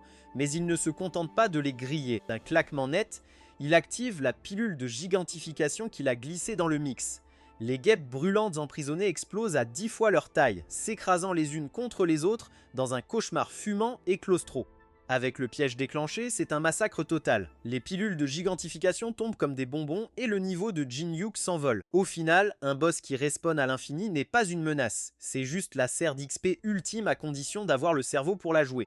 Dans les gradins pas chers, Anubis pique une grosse crise. Le dieu chacal finit par piger. Notre gars n'a pas juste survécu à la horde, il l'a carrément provoqué. Il a posé le piège, appâté l'ego et joué un dieu comme un vulgaire violon. Comprenant qu'il n'est qu'un pourvoyeur de loot pour un mortel, Anubis fait ce que tout gamer en colère ferait, il rage-qui. D'un immense coup de poing en pierre, le dieu détruit sa propre ruche pour arrêter l'hémorragie. Jin-Hyuk a même l'outrecuidance de râler que le spectacle s'est fini trop tôt. Pendant ce temps, le corps de pierre d'Anubis craque sous le poids de sa rage, lançant une énorme crise de nerfs pour avoir été humilié par un simple humain. Avant que sa connexion ne se coupe, le dieu chacal pointe un doigt fissuré en ordonnant à Jin-Hyuk de rester en vie et de grimper jusqu'au sommet. Il promet un jugement divin impitoyable le moment venu, mais Jin-Hyuk se contente de sourire tandis que la statue s'effondre en poussière. Avec le récipient réduit en décombres, le système se manifeste. La condition est remplie et notre gars débloque la compétence Overrank, jugement d'Anubis. Elle lui permet de diviser par 2 les stats d'une cible et de bloquer ses compétences pendant 1 minute. La petite note prévient que son usage abusif attirera la colère terrible du panthéon égyptien ancien. Quand on parle du loup, les dieux passent déjà la tête, certains carrément enragés. Notre gars ricane juste devant leur étroitesse d'esprit. Il passe tranquillement devant son stagiaire vampire complètement abasourdi. comme s'il n'avait pas humilié un dieu en personne. Jetant un œil à sa fenêtre de stats, il réalise qu'il vient d'atteindre le niveau 19. N'ayant aucune idée de ce que la tour lui réserve, il préfère jouer la sécurité. Il répartit ses 54 points de stats en égalisant sa force, sa dextérité et son endurance à 16 pics. Comme prévu, une demande d'appel vidéo apparaît. Il fait sortir le vampire du cadre juste à temps pour répondre à son fan numéro 1. Le saint épéiste hurle instantanément à travers l'écran, exigeant de connaître sa cachette. Notre gars lui coupe net la parole, ce qui pousse son rival à faire une toute nouvelle proposition.